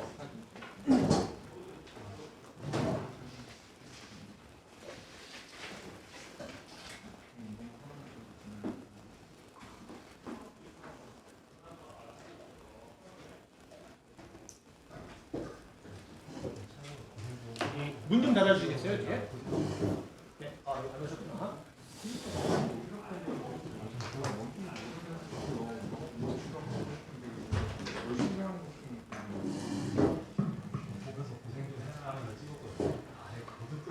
가치 투자 방법론에 대해서 좀 이야기를 할게요. 가치 투자라는 게 아까 말한 것처럼 싼 거 사는 건데 싼 거 사는 거에서도 이제 진짜 가치 투자. 방금 제가 말한 거는 그 팩터 투자에 대한 그 계량 분석 쪽으로 얘기를 한 거고 실제 스스로를 가치 투자라고 하시는 분들은 어떤 가치 투자를 하고 있는지 그에 대해서 좀 얘기해 볼게요. 두 가지 방법론이 있다고 생각해요. 지금 뭐 제 주관입니다. 이거는 벤자민 그레이엄식 가치 투자가 있고 워렌 버핏식 가치 투자가 있는데 각각 무슨 차이가 있냐면 벤자민 그레이엄이라는 사람은 그 가치 투자의 창시자이고 증권 분석이라는 책을 써서 엄청 유명해졌고 워렌 버핏의 스승이기도 해요. 근데 이 사람의 가치 투자 철학을 진짜 딱 한 줄로 요약한 게 정말 이게 너무 요약을 잘했는데 리즈너블한 기업을 위대한 가격에 산다. 이게 벤자민 그레이엄식 가치 투자입니다. 네. 리즈너블한 기업이라는 건 그냥 보통 평범한 사람, 평범한 회사를 그냥 정말 로우 프라이스, 너무 센 가격에 산다면 평범한 회사 사도 된다. 네. 좋은 회사 아니어도 된다. 근데 너무 쓰레기 같은 기업을 낮은 가격에 사는 건 별로 의미가 없긴 하겠죠. 너무 쓰레기 같은 기업을 만약에 너무 쓰레기여서 정말 망한 거 그렇죠? 리즈너블한 기업을 위대한 가격에 산다. 그래서 나온 투자법이 청산가치 투자법입니다. 그래 벤자민 그레이엄식 투자 방법은 이래요. 현금성 자산이 정말 많아. 그래서 시가총액보다 1.5배 많다. 그러면 그거 그냥 사. 뒤도 돌아보지 말고 뭐 하는 회사인지 상관없어. 그냥 사. 순이익 내고 있으면 돼. 그런 생각이에요. 제가 국내에서는 뭐 몇 종목 한 20종목 이상 있는 것 같아요. 시가총액이 현금성 자산보다 낮은 회사가 한 20종목 이상 있어요. 지금도 국내에. 그런 회사들은 말 그대로 지금 당장 내가 한 1,000억, 2,000억 있으면 그거 그냥 회사 사서 부도 내면 그냥 그 자리에서 돈 더 버는 거예요. 실제로. 현금성 자산만이니까. 현금 말고도 다른 것도 있을 거 아니에요. 그렇죠? 그런 투자 방법도 가치 투자입니다. 짧게 청산가치 투자법이라고도 하고 그냥 꽁초 투자라고 해요. 그러니까 꽁초 주워서 한 모금씩만 펴도 담배는 피겠지. 라는 거죠. 네. 꽁초 투자법이라고 해요. 자, 이런 투자를 저는 좀 선호하는 편이에요. 네, 저는 좀 이런 투자를 선호해요. 근데 많이 가치 투자자라고 하시는 분들이 벤자민 그레이엄보다 워렌 버핏을 더 좋아하시죠. 워렌 버핏을 가르친 벤자민 그레이엄, 워렌 버핏이 그런 말을 했었습니다. 내 스승은 85%는 벤자민 그레이엄이고 15%는 필립 피셔다라는 이야기를 했는데, 필립 피셔라는 분은 성장주 투자를 아주 기가 막히게 하시는 분이거든요.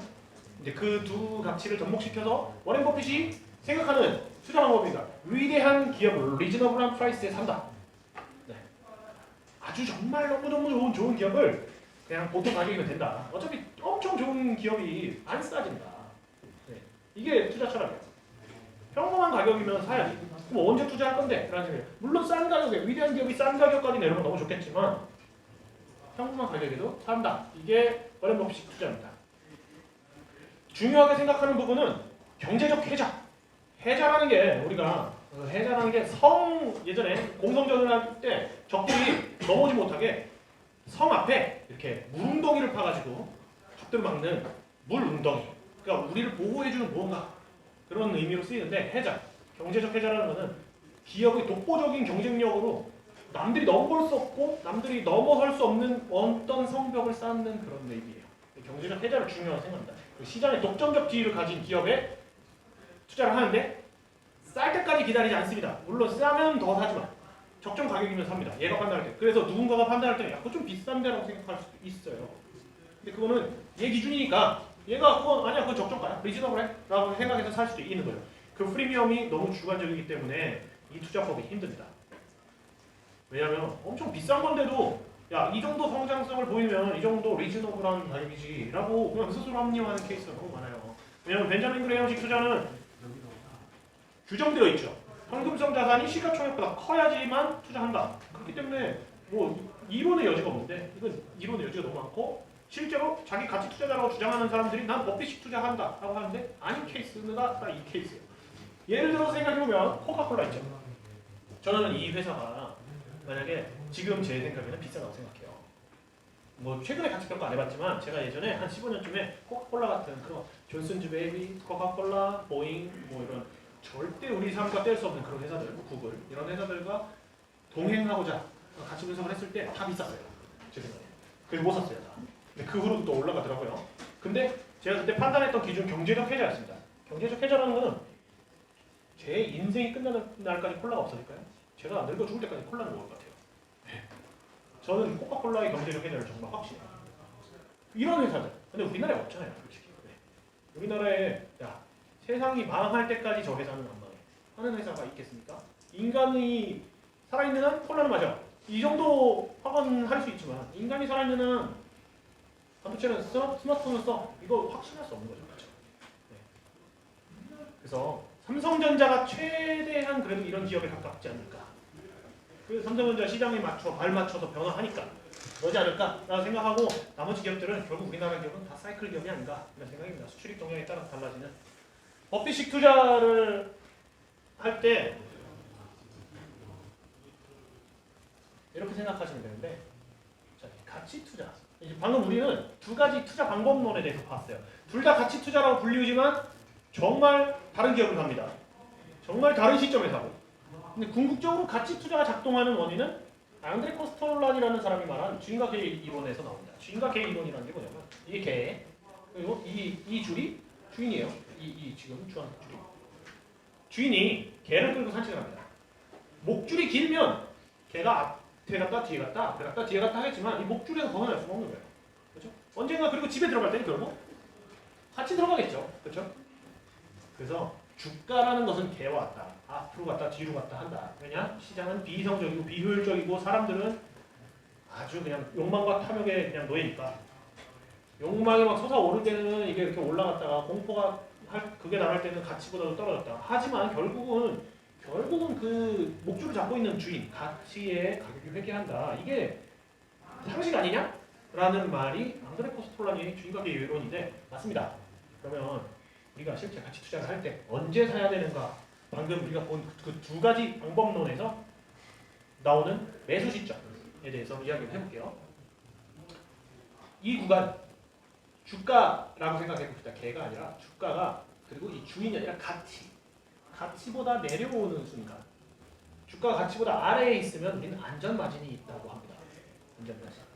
근데 벤자민 그레이엄식 가치 투자자들은 여기 지점에서 사요. 이만큼에서. 정말 쌀 때만 사니까. 그래서 언제 파냐면 여기서 사서 여기에서 팔아요. 이해되시나요?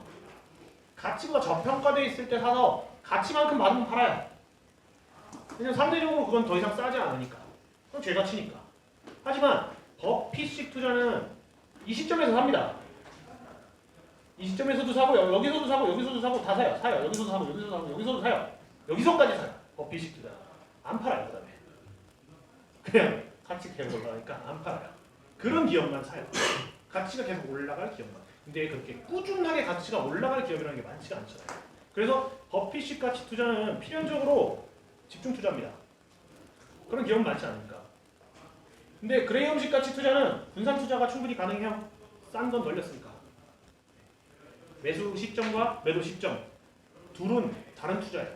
가치 투자라고 같이 불리지만 물론 그 둘 다 이 시점에서는 안 사요. 이런 시점에서. 이렇게 비싼 시점에서 더 이상 사지는 않아요.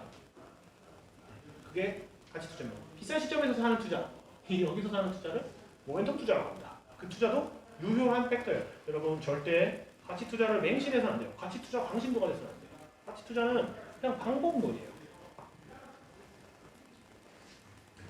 이제 우리가 그러면 가격은 뭐 네이버에 쳐보면 바로 가격은 나오는데 대체 가치 분석을 어떻게 할까? 재무제표 이 기업이 걸어온 길입니다. 이걸 그냥 표에다 이렇게 써놓은 건데 이 기업이 어떤 행적을 보였는지 성적표예요. 이게 공부 잘하는지 못하는지 얘가 똑똑한지 못하는지 우리가 객관적으로 알 수 있는 방법은 걔가 받아온 성적표뿐입니다. 그래서 우리가 이 성적표를 분석하는 방법에 대해서 네이버 증권 재무제표 읽기를 한번 볼게요. 네이버 재무제표에 뭐 종목명을 쳐서 들어가면요 이렇게 종목 분석 코너에 쭉 나오는데 이거 지금 이게 이 부분이요 여기 아래에 원래 연결되어 있는 건데 한눈에 보려고 나눴습니다. 크게 나누자면 이익, 자산, 그리고 비율, 그리고 뭐 PER, PBR, 배당 이렇게 네 파트로 나눌 수 있어요. 이 현금 흐름은 사실 여기 좀 떨어져 있지만 이익에 들어가는 겁니다. 여러분 우리가 재무제표를 볼 때 이 네 가지를 중점적으로 보시면 다 보는 거예요. 그리고 이 안에서 더 딥하게 파고들 때는 그 다트라고 사업 보고서가 올라오는 사이트에서 속에 들어가서 더 볼 수가 있게 된다. 근데 큰 눈으로 그냥 크게 거시적으로 딱 봐서 이게 그냥 여기서 거의 판가름 나요. 이 기업을 더 파볼 가치가 있는지 없는지. 그리고 두 번째 여기서 판가름 납니다. 여기서 판가름 나고 이 네 개에서 이 기업은 공부해볼 가치가 있다 없다 그냥 바로 보입니다.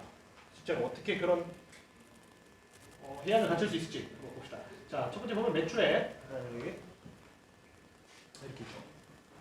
이 파트에서 우리가 봐야 되는 부분들입니다. 매출액, 매출 총이익, 영업이익, 당기순이익, 영업활동 현금 흐름 이렇게 총 5가지가 있는데 무슨 차이지? 옆에 차트를 보세요. 매출액이라는 거는요. 그 회사가 그 장사를 해가지고 일을 해가지고 벌어들인 모든 총익이에요. 근데 이 안에는 매출 원가라는 게 있습니다. 제가 떡볶이 장사를 해가지고 팔 때 떡값이 들어가잖아요. 그렇죠? 그 떡값이 매출 원가예요. 그리고 판관비, 제가 이 떡볶이집을 알려야 되니까 또 알바 써가지고 전단지를 돌려야 되잖아요. 전단지 돌리는 비용이 판관비입니다. 기타 손익은 제가 이 돈을 가지고요, 이 벌어들인 돈을 그냥 통장에 넣지 않고 주식을 했어요. 주식을 해서 까먹기도 하고 벌기도 했어요. 그게 기타 손익 금융손익입니다. 엄청 쉽죠? 단기 손익은 그렇게 된 게 법인세 비용 차감전 순이익이라고 하는데 이거 좀 무시하셔도 돼요. 별로 보통 안 쓰니까. 근데 법인세 비용 차감전 순이익 말고 법인세까지 내야죠. 우리 저 이제 부가세 신고할 때 됐고 종합소득세 신고할 때 됐으니까 세금 내야죠. 세금 낸 다음에 실질적으로 내가 가지는 돈 단기 순이익인 거거든요. 자, 어렵지 않죠? 근데 문제는 뭐냐면 단기 순이익은요. 여기까지 오는 동안에 뺀 게 너무 많았죠. 떡값 뺐고 알바 전단지비 뺐고 여기 뭐 주식 해가지고 얼마 벌었고 얼마 손해봤고 이런 것도 뺐고 외상 못 받을 것 같아 그거 그런 것들 뭐 이렇게 뺐고 그렇죠? 아니면 나한테 외상 지내가 누가 죽었어 그래서 나 못 받겠네 그거 뺐고 다 빼서 마지막에 나오는 게 세금도 뺐고 순이익인데 제가 이 떡볶이집을 팔 생각이에요. 근데 팔 때 매출이 잘 나오고 순이익이 잘 나야지 더 잘 좋은 값에 팔리겠죠? 그러면 어떻게 됩니까? 순이익을 뻥쳐야겠죠. 그죠? 순이익을 뻥치는 방법 전단지비 들었는데 안 들었다 하는 거예요. 이 매출까지 뻥치면 그건 사기예요, 사기. 그렇죠? 매출을 포스기를 조작해가지고 매출을 더 찍거나 실제로 그렇게 많이 합니다, 자영업자들. 근데 주식회사에서는 그렇게 되면 회계감사 걸려가지고 사기예요. 매출액은 뻥을 못 쳐요. 근데 그 밑에 있는 것들은 전단지 비용 나갔는데 안 나갔더라고요. 네. 알바비 뭐 이게 외상값 빼야 되는데 외상값 걔 죽어가지고 못 받을 돈인데 안 빼고 뭐 그런 것들을 해가지고 마지막 순이익은요 솔직히 작심하고 갈아치려고 하면 오염시킬 수가 있어요. 실제로도 많이 일어나요 그런 거. 그래서 정말 제일 깨끗한 지표는 뭐냐면 딱 여기까지입니다. 매출 총이. 왜냐면 그 떡값을 뻥칠 수도 없거든요. 영수증이 다 있어가지고. 나 떡볶이 장사하는데 떡을 샀어. 근데 더 비싼 금액에 샀다고 뭐 그렇게까지는 할 수가 없어요. 그래서 여기까지 정말 깨끗해요. 근데 여기서부터 좀 오염돼요. 네, 나 전단지 알바비 많이 줬는데? 아니면 조금 줬는데? 전단지 알바 안 했어. 이렇게 막 그냥 아니면 그 내년에 다음 달에 다음 분기에 결산시키고 왜냐면 제가 예를 들어서 6개월짜리 마케팅을 한다고 치면 근데 아직 3개월밖에 안 됐어요. 이번 분기 실적에 이거 안 넣는 거예요. 어차피 그 결산할 때는 오면 되지 뭐 이런 생각이 안 넣는 거예요. 미루는 거예요. 계속. 그렇게 해가지고 만질 수가 있는 부분도 있던 것 같아요. 실제로. 그래서 중요한 거는 매출 총이익이 결국 그 기업이 떡을 조금 써도 많이 팔아야지 그 기업이 경쟁력이 있는 기업이잖아요. 그렇죠? 매출 총이익률 너무 중요하다. 매출 총이익률은 뭐 당연하게도 매출 총이익 나누기 매출액이겠죠. 그럼 매출 총이익률 그거를 뭐라 그러냐면 영어로 GP라고 합니다. GP. 뭐 약언데 저도 정확히 뭔지 기억이 잘 안 나는데 GP라고 그러는데 그럼 매출 총이익이 매출 총이익률이 GP가 아니라 매출 총이익이 GP입니다. GP를 자 우리가 중요한 거는 이 떡볶이 가게 차리는데 얼마 들었는데 그러면 실제로 얼마 남아? 여기까지가 오염이 제일 적은 금액이라고 했죠. 그래서 내가 총 투자 금액 자산 나의 총 자산 지금 내 그 떡볶이 가게에 금고에 있는 돈과 뭐 인테리어 시설 투자된 비용이랑 이런 것들 다 분해 매출 총이익이 높을수록 좋은 거죠. 그런 투자 방법을 GPA 투자라 그러는데 여러분이 그 강항씨 퀀트 투자 책 읽어보시면 그런 부분에 대해서 좀 자세하게 나와 있으니까 제가 읽으라는 책만 읽지 마시고요. 그런 책도 좀 읽어보세요. 투자 아이디어를 많이 얻을 수 있어요. 자, 영업활동 현금으로 아까도 얘기했지만 이게 정말 제일 중요해요. 이게 당기순이익에 죽어가지고 외상값 못 주는 놈도 있거든요. 분명히 막 줄 생각이 애초부터 없었던 외상도 있고 그런 외상들이 현금 흐름에는 안 잡혀요. 네, 나한테 돈이 안 들어왔는데 순이익으로 찍어 놓는 거예요. 외상도 이익으로 찍어 놓는 거예요. 나 포스에 찍히긴 했는데 계좌에 돈을 받진 않았어요. 실제로 받진 않았어요. 그런 것들 이익으로 찍히는데 영업활동 현금 흐름이 마이너스인 놈들도 있습니다. 이익은 흑자인데 실제로 회사의 현찰은 없다. 들어온 돈은 없어. 다음 분기 준대 안 주면 어떻게 하죠? 망하는 거죠. 그래서 이거를 이게 뻥치여가지고 뻥쳐서 그럴 수도 있어요. 이거를 지금 그렇게 순수하게 못 받은 돈이라서 이거랑 괴리가 있을 수도 있는데 못 받은 돈이 아니라 너무 이거 떨어지는 거 없어 보이니까 이런 것들 이월시키고 빼가지고 당기순이익을 그냥 뻥치기 해서 올려놓은 케이스도 많아요. 그래서 영업활동 현금 흐름과 당기순이익이 너무 많이 차이 난다? 그럼 의심해봐야 돼요. 근데 그게 지속적으로 차이 난다? 그거 이상한 회사인 거예요. 외상값을 못 받는데 가만히 있다? 이상한 녀석들이죠. 애초에가 외상값이 아니었거나 아니면 이걸 너무 뻥치기를 해놨거나 그렇게 생각할 수 있겠죠. 대우조선해양이 실제로 그랬습니다. 현찰이 안 들어왔어요. 순이익은 있었어요. 그래서 사람들이 투자를 하실 때 돈은 잘 버는데? 이렇게 생각했었어요. 뒤까지 파보지 않은 사람들. 근데 뒤에 파보면 돈은 잘 벌긴 했다고 나오는데 그게 어떻게 한 거냐면 뭐 수주를 받아가지고 걔네가 이제 조선업이 배 만드는데 한참 걸리잖아요. 수주를 다 받아요. 그 순이익 났다고 써요. 돈 안 받았잖아요. 아직. 계속 써요 그냥. 미리 다 땡겨가지고. 그런 식으로 해가지고 돈은 버는데 돈은 벌었다고 나오는데 망한 거예요. 회사에 현찰이 없으니까 빚 갚아야 될 때 낼 돈이 없는 거죠. 그래서 부도나는데 흑자 부도가 그렇게 있습니다. 실제로. 이 부분은요. 공부가 더 필요하시다 하시면 그 사경인 회계사가 책을 쓴 게 있는데 그 책, 그 빨간색 재무제표 모르면 절대 주식 투자하지 마라 라는 책이 있습니다. 거기에 분식 회계 기업을 좀 피해가는 방법 이런 것들에 대한 팁들을 좀 자세히 잘 나와 있으니까 좀 책이 어려워요. 책이 재미있다고 하는 부분도 있는데 어렵기도 해요. 제가 지난번에 한번 얘기했던 것 같은데 주식 투자 관련 책을 읽을 때 이해가 안 되는 부분이 있으면 과감하게 넘어가죠. 그 매달려 있으면 어려워요. 근데 매달려 있지 않으면 정말 재밌고 쉬운 책이에요. 아니, 내가 모르겠다? 아니, 지금 어차피 백날 생각해봐서 몰라요. 그러면 어렵다? 뭔가 뭐 그걸 증명하는 수식들이 나오는데 뭔 소리인지 눈이 팽팽 돌아다? 그냥 넘어가시면 돼요. 어차피 1년 후, 2년 후 그 책을 다시 읽게 되실 겁니다. 그리고 여러분 책값 아까워하지 마세요. 책값을 10,000원 아끼는 순간 여러분 계좌에서 100만 원, 1000만 원이 더 나갑니다. 네. 제가 추천 도서 좀 계속 올려드리니까 읽어보시고 저도 이제 최근에는 책을 안 읽은 지 한참 됐는데 뭐 시간 없어서 솔직히 핑계도 시간을 내서 읽는 게 책이죠. 자, 영업이익률 저희가 그 이익지표 중에서도 아까 비율이라고 했었던 부분을 보고 있습니다. 이익지표랑 비율은 다 연결되는 거니까요. 영업이익률은 뭐냐? 아까 방금 제가 매출총이익률에 대해서 얘기했던 것처럼 영업이익률도 매출총이익률이랑 뭐 같다고 생각하시면 되겠어요. 여기서는 그 뭐 판관비 같은 것만 딱 추가를 한 거니까 결국 기업의 경쟁력입니다 이게. 물론 아까 제가 매출총이익률이 오염이 더 적다고 말했지만 모든 기업이 그렇게 사기꾼은 아니잖아요. 그렇죠?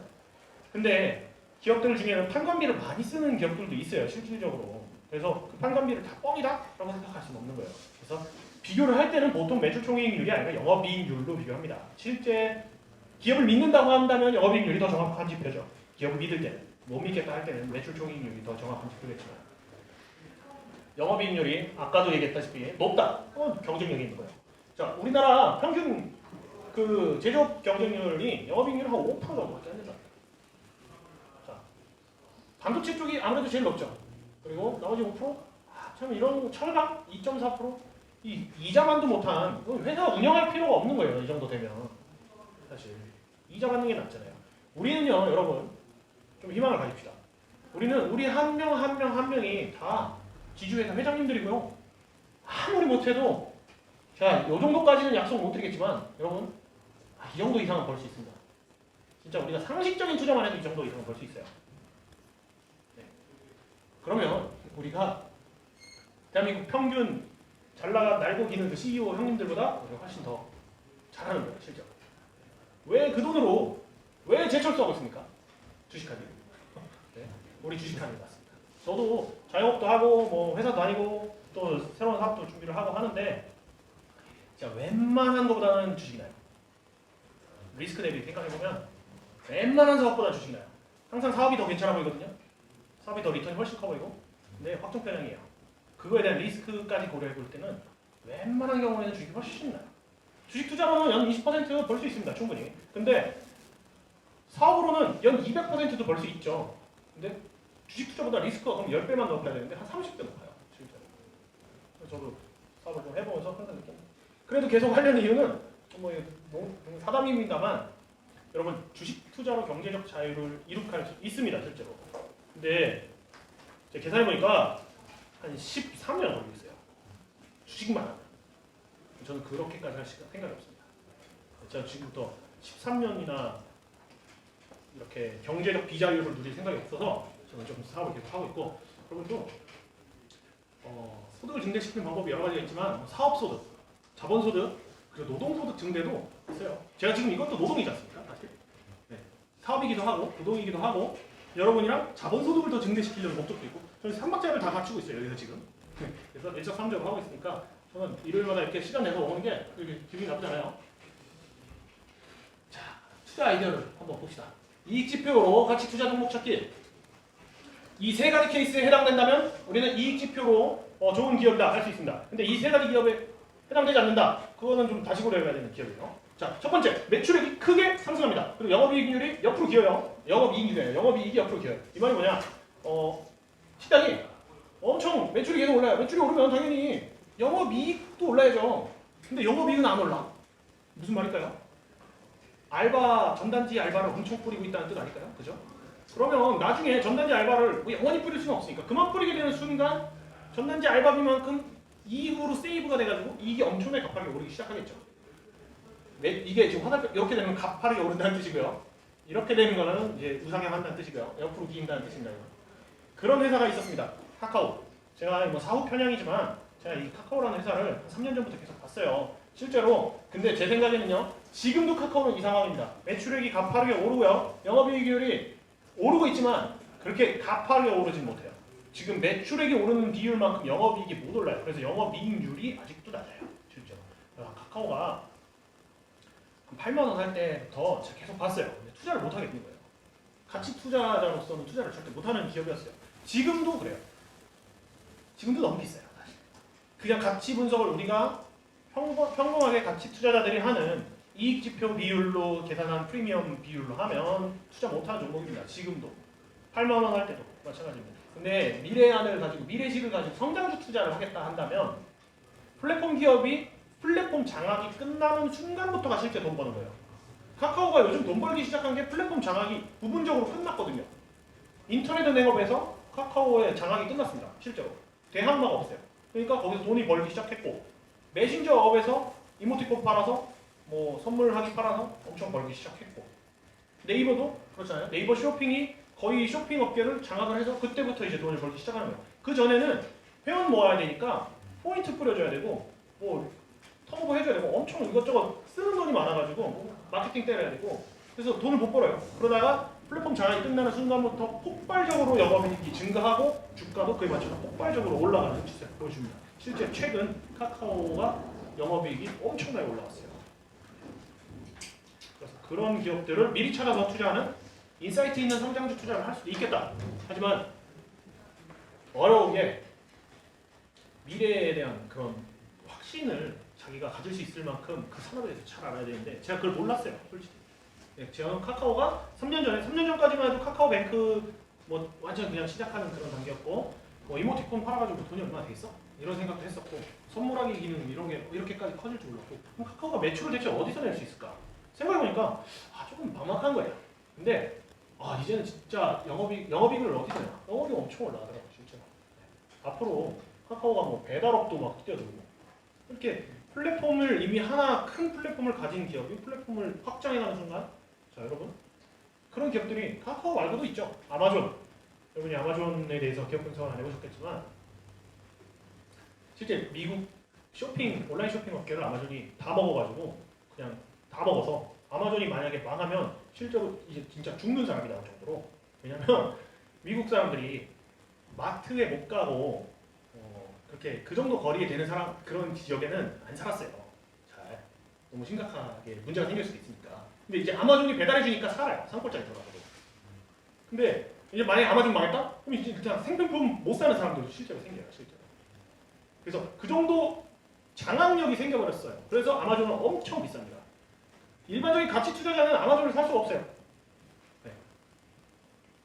가치주 기준으로 보면 아까 말했던 것처럼 안전마진이 없거든요. 그래서 못 삽니다. 그런 거는 성장주 투자 관점에서 우리가 접근을 해볼 수가 있다. 우리는 돈 벌려고 하는 거지 가치 투자가 좋아서 하는 거 아니잖아요. 그런 기업들을 찾으려고 그런 산업에 대해서 혼자 분석하기 힘드니까 우리가 스타디를 하는 거죠. 두 번째 기업 매출액이 천천히 꾸준하게 증가를 합니다. 근데 영업이익이 급격하게 증가하는 기업이 있어요. 이게 지금의 카카오예요. 이게 예전의 카카오였고 이게 지금의 카카오. 매출액이 이렇게 가는데 영업이익이 이렇게 막 가고 있어요. 지금 영업이익이 거의 마이너스이다가 지금 팍 올라왔거든요. 근데도 아직도 매출액이 갈 길이 더 많고 영업이익이 계속 따라갈 거다라는 생각을 저만 하는 게 아니잖아요. 그래서 주가가 계속 가는 거잖아요. 어디까지 갈지 모르겠습니다. 솔직히 저는 아직 그래도 카카오에 투자할 생각은 없습니다. 저는 이거에 대해서 뭐 어디까지 갈지도 모르겠고 어느 정도 가치를 줘야 되는지도 솔직히 모르겠고 저는 투자할 생각은 없어요. 하이닉스 같은 경우 그런 케이스 있었습니다. 한 재작년쯤부터 이게 무슨 말이냐면 공급이 한정되어 있다는 소리예요. 매출액이 천천히 증가하는데 영업이익률이 미친 듯이 올라간다?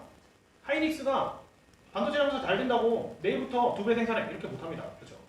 근데 너도 나도 달라 그러면 가격은 미친 듯이 그 자리에서 올라갈 수 있어요. 그래서 매출액 증가 속도보다 영업이익 증가 속도가 더 빠른 기업들은 보통 이런 케이스들이 많습니다. 제조업단에서나 아니면 뭔가 서비스단에서 제공할 수 있는 총량은 일정한데 그 수요가 너무 급작스럽게 늘었을 경우 그랬을 경우 매출액이 증가하는 속도보다 영업이익이 증가하는 속도가 미친 듯이 빨라져서 영업이익률이 50%가 나오는 그런 기현상이 일어나게 됩니다. 그런 기업들에 투자를 한다면 독점적 지위를 가지게 되는 상황이죠.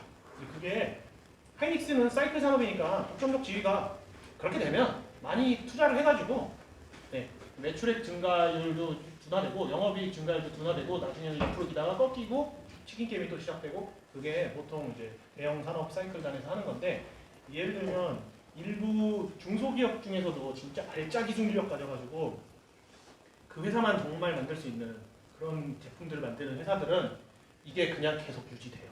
엄청 높은 영업이익률이. 제조업 영업이익률 평균 5%라고 했죠 아까. 한 20% 정도 영업이익률 내는 제조업 중소기업 회사들이 있습니다. 실제 그런 회사를 우리는 우량주라고 부르고요. 그런 회사들을 계속 모니터링 하다가 적정 가격이 왔을 때 매수를 하는 것이 버핏식 가치 투자가 될 수 있겠죠. 제가 한참 항상 좋아하는 기업이 있어요. 리노공업이라는 회사인데 근데 비싸요. 여러분한테 사라고 말씀드린 건 아니에요. 근데 예전에도 비쌌어요. 지금도 비싸요. 계속 비싸요. 그리고 계속 성장해요. 영업이익률은 항상 높아요. 이런 기업이 만약에 싸졌을 때 정말 공격적으로 투자할 수 있고 지금 그래도 좀 덜 비싸요. 코로나 때문에 떨어졌는데 그게 완전히 다 회복을 안 했거든요. 평상시보다는 좀 덜 비싸요. 자, 이건 지금 보면 매출이익도 올라가고 영업이익도 올라가서 영업이익률이 유지되는 기업이 있습니다. 그런 기업들은 아까 제가 설명드린 사이클 산업에서 살아나기 시작할 때 매출액이 서서히 올라옵니다. 영업이익도 매출액에 맞춰서 올라옵니다. 그래서 영업이익률은 그대로예요. 근데 기업의 경쟁력이 제고되는 상황에 사이클 산업이 이런 형태로 띕니다. 방금 말했던 하이닉스가 이런 모습도 보이다가 마지막에 정말 피크를 찍을 때는 이 모습이 되는 거죠. 그리고 나서 다시 둔화가 시작되고 마지막 빠지고. 자, 요 세 가지 케이스가 아닌 경우에는요. 기업이 물론 가격이 절대적으로 쌀 수는 있겠지만 이익 지표로 뭐가 이제 투자 아이디어를 얻는다고 볼 수는 없는 거예요. 자산 지표로 투자 아이디어를 얻는 거겠죠. 이 외의 기업은 이익 지표라는 것은 결국 성장에 기반을 두고 있다라고 생각하시면 되겠습니다. 자, 우리가 아까 이익하고 비율 했는데 그 다음에 밑에 거 자산 한번 볼게요. 자산이라는 것은 두 종류로 나뉩니다. 유동자산이 있고 고정자산이 있어요. 유동자산은 1년 내 현금화 가능한 자산, 매출채권, 현금, 단기 금융상품, 재고 같은 것들이고요. 고정자산은 1년 내 현금화 불가능한 자산, 부동산, 공장 설비, 건물, 특허권 같은 것들인데 이거 팔 수가 없죠. 영업이 계속 하려면. 그러니까 이거는 우리가 자산을 좀 보수적으로 봐야 될 필요가 있어요. 일단 부동산 공정가액 계산해가지고 같이 투자하는 방법도 있지만 저는 이거 추천드리지는 않습니다. 왜냐하면 세워라 언제까지 기다릴지 몰라가지고 벌긴 벌겠지만 언제 벌긴 벌 거예요. 저 좋아하지는 않지만 이런 방법도 있어요. BYC라는 기업이 있습니다. 땅이 엄청 많아요. 땅이 엄청 많은데 공시가격으로 등록해놨어요. 시세는 참 10배, 20배 넘을 텐데 공시가격으로 등록해놨어요. 그래서 자산이 그렇게 엄청 많은 것 같진 않은데 사실 까보면 그보다 10배 더 있는 거예요. 실제 그 땅 다 팔면. 그래서 그거 좋아하는 분들이 있는데 정말 세워라 내워라 해요. 근데 무조건 언젠가는 오를 겁니다. 언제 오를 것 같냐면 제 생각에는 회장님 돌아가시면 아들한테 승계하고 나서 오를 것 같아요. 돌아가시기 전까지는 오기 힘들 것 같고 한 15년 얼마나 걸릴지 모르겠어요. 자, 현금성 자산 시총 총하는 기업 아까 봤던 청산가치투자법에서 나온 방법이죠. 자산으로 현금성 자산과 시가총액을 비교해보는 방법. 세 번째, 매출 채권에서 우리가 중요하게 봐야 될 부분은 미수급입니다. 매출 채권이라는 건 뭐냐면요. 결국 내일 줄게, 다음 달에 줄게 했던 돈 총액이에요. 근데 그 중에서도 못 받을 돈도 있어요. 실제로. 저 싹수를 보니까 저놈은 진짜 줄 일이 없을 것 같아요. 그런 기업. 예를 들어서 화성산업을 제가 분석할 때 뭘 봤냐면 미청구공사금이라는 금액 항목이 있더라고요. 재무제표 안에 쫙 뜯어보니까 미청구공사 금액이 뭐냐면 법적으로 줄 의무가 없는 미수금이에요. 그럼 누가 주겠습니까? 어떤 미친놈이 그거를. 그럼 못 받는 돈인데 그걸 매출 채권에다 넣어놨어요. 우리 받을 돈 이만큼 있어. 언젠가 줄 수도 있어. 걔네가 양심에 털나지 않았으면 주겠지? 이거 매출 채권을 인정해주면 안 됩니다. 이거 빼야죠. 이런 것들. 이런 것들이 있는지 들어있는지 미수금 얼마나 오랫동안 못 받은 돈들이 있는지 올해 못 받은 돈은 뭐 내년에 받을 거라는 보장이 없잖아요. 그렇죠? 그런 것들은 빼고 보수적으로 매출 채권을 계산해야 됩니다. 매출 채권이라는 거는 현금성 자산 안에 들어가는 거예요. 자, 유동 자산 안에 들어가는 거예요. 유동 자산 안에 매출 채권. 그리고 네 번째, 재고 자산은 상황에 따라서 자산 성질이 크게 바뀝니다. 예를 들면 재고 자산 회준율을 볼게요. 재고 자산 회준율이라는 건요. 연간 그 회사 매출액과 그 연간 그 회사 평균 재고 자산을 나누면 재고 자산이 1년에 몇 바퀴 도는지 알 수가 있겠죠. 근데 예를 들어서 6개월에 한 번 재고가 한 바퀴 쑥 돈다. 그러면 그거는 6개월 있다가 너는 이걸 현찰로 할 수 있구나. 현금이야. 이렇게 할 수 있는데 재고 자산 중에 정말 악성 재고들도 있어요. 실제로. 그 악성 재고를 진짜 자산으로 잡아주면 안 돼요. 저는 자동차 회사에 다니는데 자동차 회사에서 악성 재고가 뭐냐면 다른 게 아니라 자동차가 악성 재고입니다. 재고 자산 회전율이 떨어질 때 자동차 회사의 자동차는 악성 재고예요. 나중에 어떻게 파냐면 인센티브 자동차만 할인할 때 있죠 연말에 그런 식으로 해서 할인해서 팔아요. 영업이익률이 엄청 떨어져요. 마진율이 엄청 낮아지면서 그래서 상황에 따라 다르다. 계절 시즌에 따라 다를 수도 있어요. 패딩 회사에 있는 여름에 남아있는 패딩은 돈으로 쳐주면 안 돼요. 덤핑으로 팔거든요. 그죠? 30만 원, 개당 30만 원 잡아주면 안 되죠. 3만 원밖에 못 받을 거예요. 그러니까 시즌별로 또 재고자산 회전율별로 재고자산에서는 좀 보수적인 평가가 필요하다. 장치산업 공장설비는 다 보수적으로 하라고 해놨는데 이게 제일 보수적이어야 됩니다. 장치산업 공장설비는 최대한 보수적으로 계산. 자, 쌍용자동차가 망할 것 같습니다. 쌍용자동차에 온갖 기계, 로봇 설비 이런 거 잔뜩 있어요. 얼마겠습니까? 그게 망하면 철값이에요, 철값. 그렇죠? 누가 그걸 인수해 간다고 그 가치를 인정해서 가져가면 괜찮은데 아니라 제목별 인수도 안 나타나고 부도 나버리면 고철소에 넣어야 되는 거. 철 스크랩 가격이에요.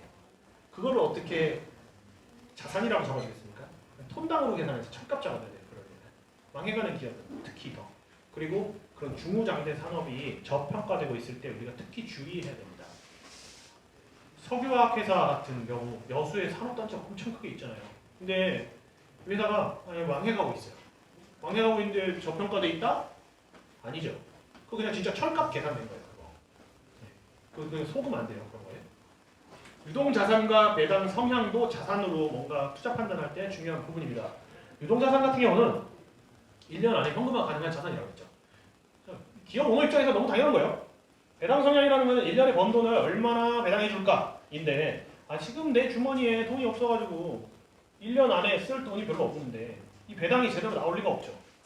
그러니까 배당 성향이 높은 기업을 투자를 할 때 유동자산 비율이 어느 정도 되는지 평년 대비 어느 정도 되는지에 따라서 이 녀석들이 배당을 유지를 해줄지 증액을 해줄지 아니면 감익을 해줄지 이런 거에 대해서 예측해 볼 수가 있는 거예요. 유동자산과 배당 성향. 우리가 자산에서 기업을 분석할 때 봐야 될 부분들입니다.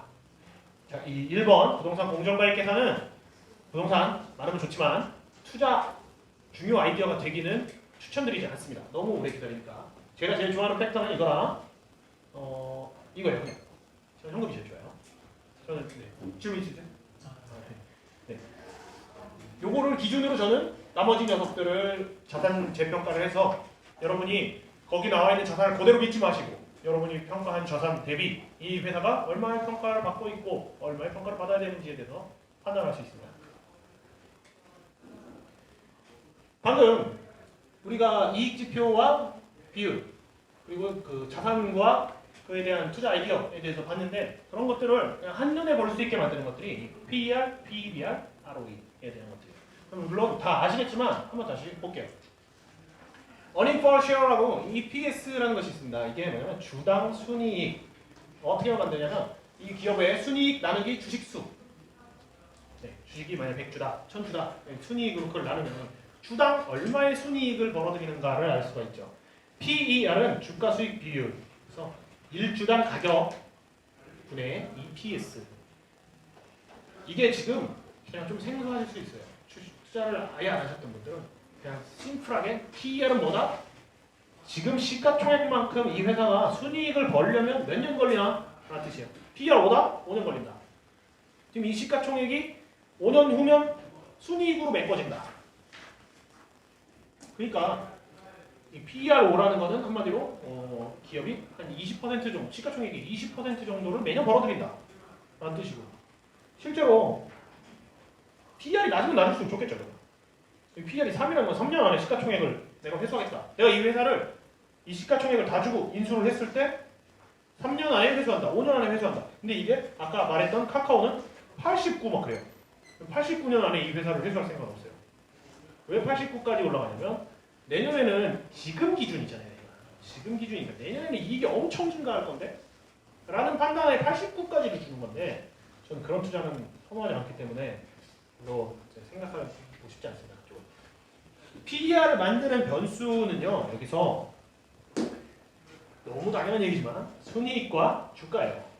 왜냐면 순이익 나누기 시가총액이거든요. 이게 결국 지금 이렇게 나와서 순이익 나누기 시가총액. 순이익과 주가가 PER을 만드는 변수인데 아까 제가 PER 밴드와 PBR 밴드가 왜 매끄럽고 매끄럽지 않은 거에 대해서 이야기를 했었죠.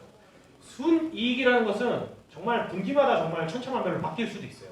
잘 버는 회사들은 꾸준하게 이어지겠지만 갑자기 적자나고 뭐 적자 한 6개월, 1년 나면 PER은 엄청나게 내려갈 수도 있어요. 네. 아, PER이 마이너스라는 건 무슨 뜻일까요, 여러분? 앞에 있는 이 문자가 마이너스라는 거예요. 순이익이 마이너스였다는 소리니까 낮을수록 좋다? 마이너스면 더 좋네? 라고 생각하시면 절대 안 되겠죠. 적당히 낮아야 좋죠.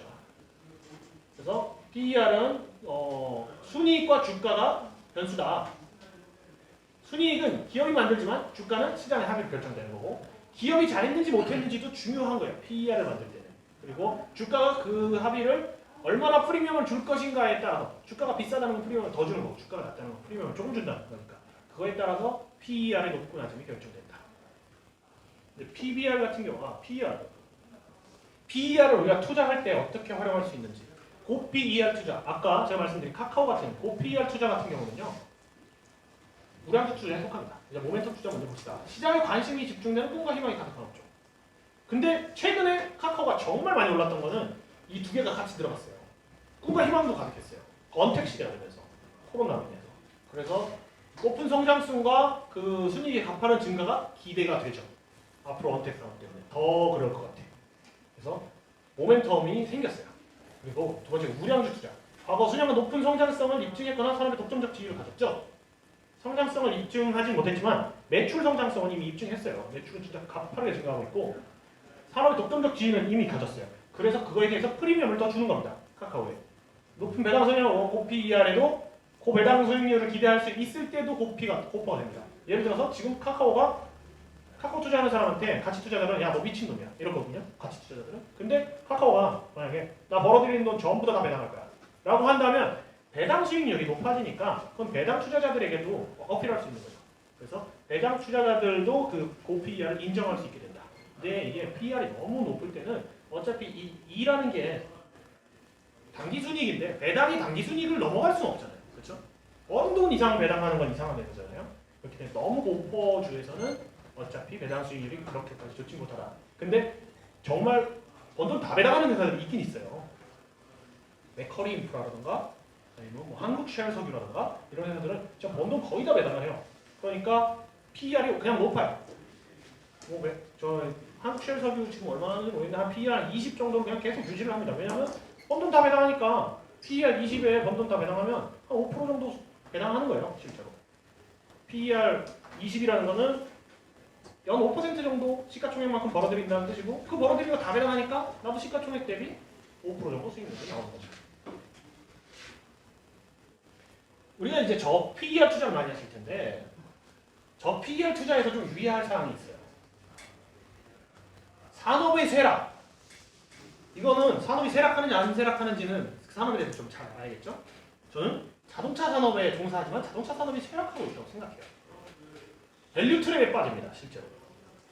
그래서 장기간 저 PER이 낮다라는 거는 아까 말한 것처럼 시가총액만큼 벌어들이는데 시간이 짧게 걸린다는 뜻이니까 좋은 주식인데 좋은 주식은 올라야 되는데 안 올라요. 몇 년째. 떨어지기만 해요. 몇 년째. 그게 우리는 밸류 트랩이라고 불러요.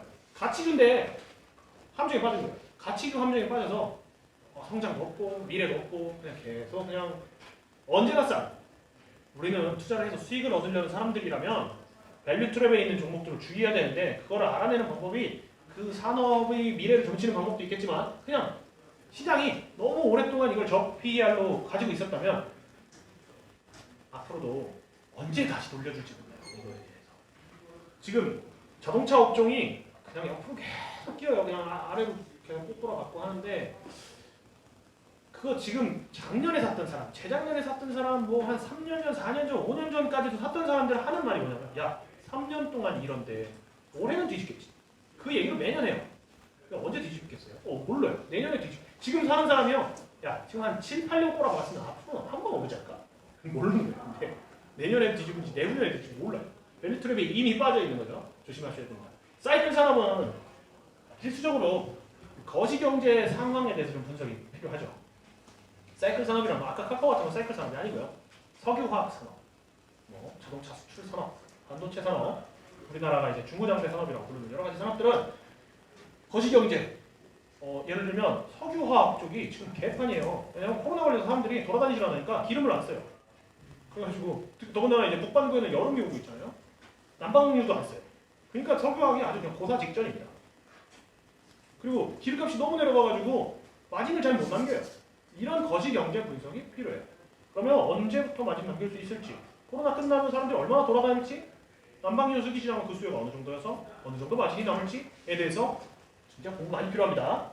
탑다운 방식이라고 합니다. 우리 환율의 미래에서 책에서 보셨을 텐데 거시 경제에서부터 내려오는 방식. 이런 방식은 최고의 종목 하나를 뽑아가지고 그거를 파고 들어가는 게 아니고 석유화학 산업 전반이 좋아질 거야 라는 기준을 세워놓고 내려가는 거예요. 그렇기 때문에 ETF로 일단 접근하시는 것도 방법이에요. 내가 뭐가 어떤 종목, 어떤 뭐 석유화학 종목이 SK이노베이션이 좋을지 GS칼텍스가 좋을지 모르겠다. 다 사는 ETF 접근하는 방법도 있습니다. 저는 이런 투자는 해본 적이 없어요. 아니 해본 적이 있는데 성공해본 적이 없어요. 저는 잘 못 맞춰요 실제로. 그래서 어떻게 하냐면 저는 차라리 그 사이클이 좋아질 거야가 아니라 진짜 좋아지기 시작할 때 그냥 삽니다. 네. 조금 처음에는 바닥은 못 찍어요. 바닥을 찍는다는 거는 바닥까지 같이 따라 내려갈 각오가 돼 있어야 되는데 저는 그렇게는 못하고 시작도 안 되고 좋아지기 시작하는 순간부터 사이클 산업에 관심을 갖는 저는 모멘텀 투자를 했었습니다. 비인기 산업이라는 종목들이 지금 여기 말한 건 다 저PER인 회사들이에요. 저PER 중에는 비인기 산업도 있어요. 예를 들면 KTH, 담배 만들어요. 인기가 없죠. 뭐 성장성이 보이는 것도 아니고 뭐 장밋빛 미래가 있는 건 아니잖아요. 근데 그러다가 뭐 담배를 안 필 거 아니니까 나빠질 것도 없고 그런 회사들에 투자할 때는 단순히 PER 낮다고 투자할 게 아니라 그 이상의 뭔가 플러스 알파가 있을 때 배당률을 봐야겠죠. 배당률. 담배 인삼공사 배당을 엄청 많이 해준다. 근데 이 녀석이 PER을 낮다고 살 게 아니에요. 배당률이 얼마나 되는지 이런 걸 투자 포인트로 삼아야 돼요. 이런 애들 비인기 산업, 동석 이런 거 있잖아요. 커피 만들고 커피 믹스 만들고 이런 회사들은 비인기 산업이죠. 뭐 중간중간 사이클로 인기를 좀 타기도 하지만 그런 산업들에서는 투자 아이디어가 단순히 PER이 낮다가 돼서는 절대 안 됩니다. 일회성 이슈로 저 PER이 되는 경우는 흔치않지만 있습니다. 이런 경우는 적정 가치를 그때그때 바로 산정을 해줘야죠. 이게 너무 당연한 소리인데 일회성 이슈, 예를 들어서 코로나 사태, 이번에 코로나 사태 때 일회성 이슈였습니다. 이건 사실 시스템 리스크이기도 했지만 모든 기업이 겪는 일회성 이슈였어요. 이제 코로나가 사라진 게 아닌데 이미 모두 잊고 시장을 회복했잖아요. 이랬을 때 우리는 진짜 싼 저 PER, 정말 보석 같은 회사들을 적정 가치 계산한 후에 정말 쓸어 담을 수가 있어요. 근데 어렵죠? 왜냐? 첫 번째 가치 분석을 안 합니다. 가치 분석을 한다면 살 수밖에 없었을 텐데 저도 안 했어요. 이번에. 저는 원래 가치 투자자가 아니고 가치 분석을 평소에 모니터링하고 있는 종목도 없고 그래서 못 샀습니다. 근데 여러분은 이제 이런 녀석들을 어떻게 살 수 있냐면 우리가 토론회에서 스터디에서 나오는 종목들을요. 관심 종목에 담아놓는 거예요. 그래놓고서 이 관심 종목에서 너무 급격하게 하락한 종목들이 있다? 그러면 적정 가치를 다시 산출해볼 필요가 있습니다. 관심 종목 항목이 우리 핸드폰 모바일에 보면 관심 종목 항목이 제일 맨 앞에 있잖아요. 그게 일어나고 있는 거예요. 옆집 부장님, 옆에 과장님 돈 얼마 잃었는지 그거 담아놓고 그거 많이 꼬랐네 이러면서 보려고 하는 게 아니에요. 내가 사고 싶은데 지금 못 사는 종목들 담아놓는 거예요. 다시 재평가하기 위해서. 이게 저 PER 투자할 때 우리가 좀 참고해야 될 부분이고요. 자, 오늘은 PBR 정도까지 하면 시간이 다 될 것 같은데 PBR은 잘못 썼네. 주당 순 자산입니다. 주당 순이익이 아니고 제가 수정해서 픽스 드리겠습니다. 주당 순 자산. 이것도 잘못 썼네. PBR은 시간 없으니까 주당 순 자산 한 주당 이거 보지 마세요. 얼마나 자산을 가지고 있는가에 대한 얘기입니다. 해당 기업의 시가총액 대비 몇 프로의 평가를 받고 있는가? 네, PBR이 0.5다? 0.5는 50%잖아요. 시가총액 대비 자산이 50%밖에 못 받고 있어 라는 뜻이에요. 근데 아까 우리가 말했던 것처럼 PBR을 결정한 중요 변수는요 자산이 아닙니다. 사실 솔직히 말하면 자산이 많고 적음이 아니에요. 왜냐면 자산이라는 거는 뭐 분기 단위로 연 단위로 확확 바뀌는 게 아니잖아요. 그렇죠? 돈을 많이 벌었다고 해서 갑자기 자산이 확 늘어나진 않죠. 진짜 말도 안 되게 많이 벌면 모르겠지만. 그러니까 제일 중요한 거는 주가예요. 그럼 PBR은 시장 프리미엄이 얼마나 적용되고 있는지를 PER보다 더 적나라하게 나타냅니다. 그래서 PBR이 낮다는 것은 시장에서 프리미엄 정말 안 주고 있다는 거예요. 네. 그래서 PBR이 시장평균보다 낮은 기업은 부정적 평가를 받는다는 의미로 해석되는데 이거 중에 가치주들이 있죠, 당연히. 어떻게 되냐면 그냥 단순히 PBR이 낮다, 프리미엄이 너무 낮다 했을 때 PBR 낮으면 좋은 거? 라고 생각하면 절대 안 돼요. 아까 말한 것처럼 자산의 장부 가치가 아니라 진짜 적정 가치를 판단을 해야 되거든요. 자산의 장부 가치는 옛날 가치일 수도 있고 아니면 정말 쓸데없는 철덩어리를 자산이라고 잡아놓은 경우도 있고 여러 가지 있으니까요. 그리고 쇠락하는 이제 산업에서는 그 장치 설비가 그 철값이 뭐 얼마나 대단하겠습니까? 여러분 핸드폰에 깔려있는 카카오톡이 훨씬 더 가치 있는 거 아니겠습니까? 그렇죠? 카카오톡 이 자산입니까 솔직히? 자산으로 안 잡혀요. 여기 뭐 얼마 들어갔겠어요? 개발자 월급 들어갔겠죠. 그죠? 카카오톡이 근데 가진 가장 큰 자산은 무형의 브랜드 가치가 있잖아요. 영업권과. 이런 것들이 가치 투자자와 성장주 투자자의 기준을 나누는 것이기도 하고요. 이런 것들을 잘 판단할 수 있는 분들은 실제로 가치 투자자는 어울리지 않아요. 그러니까 성장주 투자가 가치 투자보다 사실 어렵지만 수익률 면에서는 더 급진적으로 벌어요. 실제로. 잘하시는 분들, 이 사이트 있는 분들은 이런 거에 대해서 잘 판단하시면 이런 거 사가지고 그냥 가치재 평가 같은 거보다 훨씬 더 잘 벌습니다. 그리고 적정 가치를 평가할 수 없는 자산에서는 보수적 접근이 필요. 너무 당연한 말이죠. PBR은 PER보다도 보수적인 지표입니다. 낮다고 무조건 좋은 건 아니에요. 실제로 PER은 0 이하가 아닌 이상 낮으면 좋은 거예요. 실제로. 왜냐면 PER이 2다. 그럼 나 2는 있으면 시가총액만큼 번다는 소리잖아요. 주가가 안 오를 수 없어요. 그거. 근데 PBR이 0.2다? 그럼 어떤 말일까요? 이 자산 가치에 비해 20%밖에 평가를 안 해준다는 소리인데 이 회사가 100억 있는 회사 200억으로 팔고 있다는 소리인데 왜 그럴까요? 아까 말한 것처럼 속에 진짜 철덩어리 들어가는 걸 수도 있어요. 이거 정말 200억도 안 하는 회사일 수도 있어요. 네, 까보면 나중에 이거 팔 때 200억도 못 받는 회사인 거죠. 그래서 PBR이 너무 과하게 낮으면 주의해야 됩니다. 백테스팅을 제가 돌려본 결과 PBR 0.2 이하에서는 수익률이 오히려 안 좋아요. 네, 그래서 0.2를 보통 기준으로 저는 하는데 그거는 시장 상황에 따라서 좀 다른 거라서 가치적화 요소가 있습니다.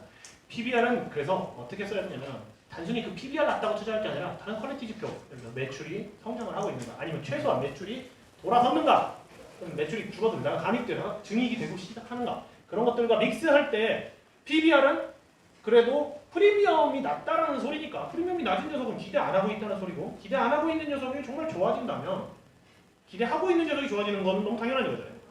훨씬 더 좋은 수익률을 보죠. 그래서 PBR은 믹스할 때만 쓴다. PER은 그냥 독자지표로도 써요. 근데 그래도 PBR은 믹스해서 써요. 실제로. 자, 시간이 9분. ROE까지 할 수 있습니다. 오늘 좀 많이 했고 제 말도 엄청 빨리 했고 하는데 ROE까지 좀 하려고 했어요. ROE가 뭐냐? 자본이익률, 더 쉽게 말하면 자산 성장률. 이 회사의 자산이 ROE만큼 성장합니다. 이 삼성전자라는 회사의 ROE가 10이다? 그렇다는 것은 삼성전자의 자산이 10% 성장했다는 소리예요. 작년에. 그 자산 성장률이라고 생각하면 돼요. 이런 거 말할 필요 없고. 직전년도 자산 성장률과 ROE는 같습니다. 근데 ROE가 유지되고 시장 프리미엄이 동일하게 유지된다면 ROE는 주주와 수익률과도 똑같아지는 거예요. 시장 프리미엄이 유지된다는 게 무슨 말입니까?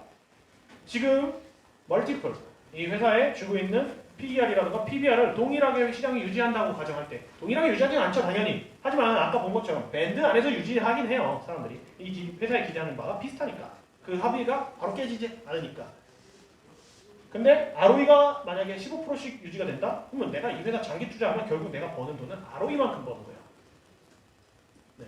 이 회사의 프리미엄이 갑자기 훅 높아져가지고 더 추가 수익을 낼 수도 있겠지만 이 회사의 프리미엄이 항상 시장이 기대하는 바가 비슷하다 한다면 우리는 이 ROE가 실질적으로 우리 주주의 수익률이 되기도 합니다. 그래서 ROE 높은 기업이 좋겠죠, 그러면. 근데 문제는 뭐냐면 ROE는요, 이 회사가 시가총액으로 벌어들이는 돈이 아니고 이 자산으로 벌어들이는 돈이라서 주가의 개념이 적용돼 있잖아요. 그러니까 ROE가 높은 기업은 좋은 기업이겠죠. 근데 비싸요, 실제로. 그래서 이것도 아까 그 퀄리티 지표 얘기했었던 것처럼 ROE 높은 기업은 1분위는 수익률이 안 좋아요, 오히려. 엄청 고평가됐고 엄청 비싼 기업들이 많아요. 근데 이 녀석들을 또 솎아내야죠. ROE라는 지표만은 할 건 아니고. 고 ROE 전 PER 투자 아이템입니다. ROE가 높은 주식은 우량주일 가능성이 높다라는 전제를 깔고 우량주는 비쌀 가능성이 높다. 당연한 명제고 비싼 주식은 싼 주식보다 수익률이 나쁘겠죠. 그래서 싼 주식이 수익률이 더 좋겠죠. ROE 높고 싼 거 사자. 이게 기본적인 투자 아이디어입니다. 여러분이 실제로 지금 당장 투자의 아이디어에 활용하실 수 있는 부분들인데, 자 저는 어떻게 했냐면 ROE 10% 이상 종목 중 PER, PBR 낮은 종목을 우리가 고른다고 쳐볼게요. 연간 자산 성장률이 10%인데 PER이 5라는 것은 무슨 말일까요? 이 회사 시가 총액만큼 벌어들이는 데는 5년 걸린다는 소리입니다. 근데 이 회사 10%씩 복리 성장할 때 7년 정도면 순자산이 수배가 된다는 소리입니다. 그렇죠? 물론 이것도 복리계산 해야겠지만, 네. 그 말은 이 회사를 제가 샀어요. 이 회사의 ROE가 유지가 될 것 같아요. 5년 동안. 이렇게 이런 회사가 영원히 오일 수 있습니까? 영원히 오여도 돈 벌어요, 실제로. 영원히 오여도 10%만큼씩은 버는 거예요. 근데 우리가 만약에 이 회사를 사서 5년 투자했을 때 돈을 못 버는 케이스는 뭐냐? PER이 2가 되는 거예요. 그러면 10%씩 성장을 했는데 7년 후에 PER이 2.5가 돼가지고 프리미엄이 반토막 나서 우리 돈을 못 버는 케이스가 올 수도 있어요. 그러면 그건 우리가 같이 투자를 한다는 사람 입장에서 그거는 현실적으로 와닿지 않는 이야기죠. 존재하기 힘든 이야기고, 우리는 그게 아니야라고 생각하는 사람들이 같이 투자를 하죠. 이런 기업을 사야 되는 거예요, 실제로. 그리고 중요한 건 이게 유지가 되는가에 대한 공부가 필요한 거죠. 여러분이 아니면 이게 증액이 되는가, ROE가 올라갈 것인가, 아니면 최소한 ROE가 지금 그대로 유지할 것인가. 근데 생각해 봅시다. ROE가 유지된다는 게 무슨 뜻이냐면요, 자산 성장률이 유지된다? 이게 무슨 말일까요? 10% 성장하면요, 내년에는 이 100억짜리 자산을 가진 회사가 내년에 110억입니다. 근데 10%를 유지한다? 그렇다는 것은 내년에 11억 벌었다는 소리예요. 그렇다는 건 매출이 10% 실제로 계속 매출이 오르고 있다는 소리예요. 그래서 ROE가 유지된다는 게 쉬운 일이 아니에요. 특히 대기업에서는 ROE를 몇 년씩 똑같은 ROE 유지하는 게 불가능에 가까울 정도로 어려워요. 네, 특히 막 돈 엄청 잘 버는 삼성전자나 하이닉스 같이 이렇게 한 시즌 크게 벌었던 애들은 ROE 유지가 절대 안 됩니다. ROE가 유지된다? 그런 건 기업이 계속 성장도 하고 있다는 뜻이에요. 그 ROE 주식에 투자할 때 저 PER까지 고려를 하고, 단순히 저 PER만이 아니라 아까 우리가 오늘 하루 종일 계속 배웠던 2시간 동안 얘기했던 자산을 어떻게 평가하는가, 자산이 정말 자산 가치가 맞나 틀리나 그런 것들을 봐야 되고, PER이 이 은행과 그 매출 총이익과 영업이익률이 경쟁력이 있는 회사인가, 우리가 이런 복합적인 고려를 할 때 어떤 수익을 낼 수 있을까. 제가 백테스팅 자료 하나 가져왔습니다. 이거 지금 ROE 상위 20% 종목, 그러니까 총 2000 종목 중에서 400 종목을 ROE 높은 순서로 뽑았어요. 그 다음에 그 400 종목 안에서 PER 낮은 순서대로 줄 세운 거예요. 그냥 PER 낮은 거, 400 종목 중에 PER 낮은 거만 사도, PER 낮은 거 그러면 5등분 했으니까 80 종목이죠. 80 종목 사면 그냥 나머지를 압도적으로 아웃퍼폼하는 수익률을 보여줍니다. 그렇다고 여러분이 80 종목을 다 사라는 게 아니고요. 이 안에서 뽑아야겠죠. 네. 이 안에서 공부하시면 훨씬 그 2000 종목 중에서 막연하게 뽑는 것보다 훨씬 낫지 않습니까? 그래서 이런 투자를 좀 해볼 수가 있다. HTS에 다 나옵니다. ROE 몇 프로인지, PER 몇 프로인지 나옵니다. 그렇죠? 자, 4분 남았으니까 여기까지 그냥 할게요. 배당 우리가 이거 뭐 다 아시는 거지만 이거는 마무리니까, 아까 배당주의 수익률이 더 높다에 대해서 이야기했었죠. 그것처럼 배당주의 수익률, 그 배당률을 볼 수 있는 방법, DPS라는 게 있습니다. 네이버 재무제표에 DPS라는 게 작년도 기준의 주당 배당금이에요. 그리고 배당 성향이라는 것은 배당 총액 나누기 당기순이익인데, 또 쉽게 볼 수 있는 거는 거기 DPS라는 게 작년 배당금이라고 했죠. 주당 배당금. EPS는 주당 순이익이었죠. 결국 DPS 나누기 EPS가 배당 성향이에요. 그런 건 말은 돈을 얼마 벌 때 몇 프로 배당하는가에 대해서 나옵니다. 네. 배당 성향이만 50% 정도 된다. 그러면 얘는 버는 돈의 한 절반은 주주들에게 돌려주겠다라는 이야기고, 배당 성향이 너무 높아도 좋진 않아요. 배당 성향이 70%다. 좀 이상한 기업인 거예요. 번 돈을 그냥 다 주주들한테 준다? 왜? 기업이라는 게 돈을 좀 남겨놔야지. 그걸로 신규 설비 노후된 거 고치고 투자도 하고 할 건데, 신규 성장을 위해서 투자할 생각이 없다는 뜻일 수도 있어요. 배당 성향이 100% 넘었다? 미친 회사죠. 주의해야 될 회사입니다. 배당 성향이 100% 넘는 경우도 있어요, 실제로. 왜냐? 회사에 있는 돈을 지가 뽑아가겠다는 소리예요. 기존 자산을 헐어서 가져가겠다는 소리예요. 조그만 회사들 중에서 승계할 때 그 세금 모자라니까, 상속세 모자라니까 상속세 메꾸려고 회사에 있는 자산을 합법적으로 헐어갈 수 있는 방법이 배당밖에 없잖아요. 자기 집은 높고 하면 배당 가져가가지고 헐어가요. 그렇게. 그런 회사들이 있는데, 그렇게 되면 회사의 자산이 점점 줄지 않습니까? 그거는 위험합니다. 배당 잘 준다고 올해 그 배당 10% 먹으려고 할 게 아니라 그 같이 투자할 수 없는 종목이죠. 시가 배당률은 DPS 작년 배당금 나누기 주가는 현재 그러면 이 회사 샀을 때 작년만큼 배당 준다 그러면 지금 몇 프로 정도 되나? 이게 되게 중요한데 이게 시중 금리에 따라서 가치가 바뀌겠죠. 시중 금리가 한 7%씩 하는 상황에서 배당 뭐 7% 주는 게 무슨 의미가 있겠습니까? 근데 지금까지 금리가 내려가는 상황에서는 배당을 조금이라도 더 준다? 올라간다? 상대 가치가 훨씬 높아집니다. 왜냐면 예전에는 주식 투자하면서 여러분 주식 지금 제가 여쭤볼게요. 주식 투자하시면서 몇 프로 수익률 기대하십니까? 5%요? 네, 되게 5%를 기대하시잖아요. 네, 90년대 연 이율 뭐 15%씩 나오는데 주식 투자하면서 5% 수익률 기대하는데요. 이랬던 사람 한 명도 없어요. 그것처럼 시가 배당률이라는 것은 현 시중 금리와 되게 밀접한 영향이 있어서 단순히 뭐 값이 5%다, 4%다 이렇게 볼 게 아니고 그 국채 상대 시가 배당률이라는 걸 계산하는 방법이 있어요. 지금 현재 국채 수익률, 국채의 일자율 대비 지금 시가 배당률이 얼마나 높구나. 이거는 그 피트왕의 똑똑한 배당주 투자라는 책에 좀 자세하게 나와 있습니다. 네, 저는 별로 그렇게 와닿지는 않아요. 그런 식으로 해서 투자를 하면. 네. 시가 배당률은 제 생각에 고배당주라고 부르려면 최소한 5%.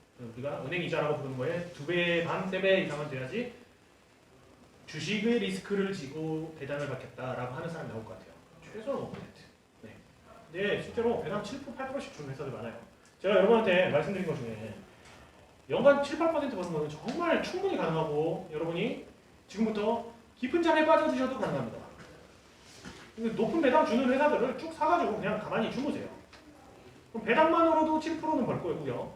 그리고 그 배당주들이 성장하는 만큼 더 벌 거니까 여러분들이 한 10%는 벌 수 있어요. 근데 여러분이 돈을 못 버는 이유는 딱 하나. 그거를 가만 안 두고 팔아요. 올랐으니까.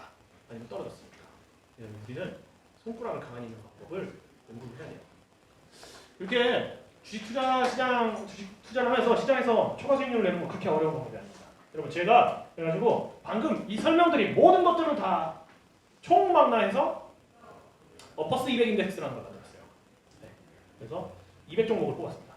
제가 방금 말씀드린 이 모든 기준으로 200 종목을 동시에 투자합니다. 저는 자동매매 프로그램이 있으니까요. 그래서 알아서 사고 알아서 팔아요. 제가 여러분한테 이거 얘기하면 이거 팔려고 그러는 거 아니고요. 무료예요. 카페에다가 공개를 하고 있고 여러분이 종목을 찾으실 때 이 안에서 좀 찾아가지고 도움이 되셨으면 좋겠습니다. 네, 제가 여러분에게 바라는 건 단 하나. 이 중에서 정말 수익률 잘 낼 종목을 찾아가지고 저한테 가져오세요. 제가 돈을 드리겠습니다. 200 종목 다 샀는데 그 중에 진짜 잘 나가는 애들 잘 나가거든요. 벌써 지금 뭐 1일날부터 샀는데 지금 뭐 수익률 한 30% 넘는 애들도 수두해요. 200 종목이라니까. 네, 그런 애들 중에서 정말 그렇게 낼 애들 미리 가져오세요. 저한테. 제가 그거 200 종목 다 사기 전에. 그럼 200 종목이고 추가로 제 계좌에 더 사서 좀 초과 수익을 좀 시장 초과 수익은 당연히 낼 수 있습니다. 여러분. 시장 초과 수익 못 내면서 주식 투자하는 사람이 90%인데 시장 초과 수익 못 내면 주식 왜 합니까? 시장 초과 수익 당연히 낼 수 있어요. 여러분들 할 수 있어요. 당연히 낼 수 있는데 저는 제 자신을 넘으려고 합니다. 도와주십시오. 그리고 인스타그램 오픈했으니까 좋아요하고 팔로우 눌러주시고 이제 저희 같이 공부하는 모습 이런 거 태그해가지고 걸어주시면 스타벅스 아메리카노 쿠폰 보내드리도록 하겠습니다. 감사합니다.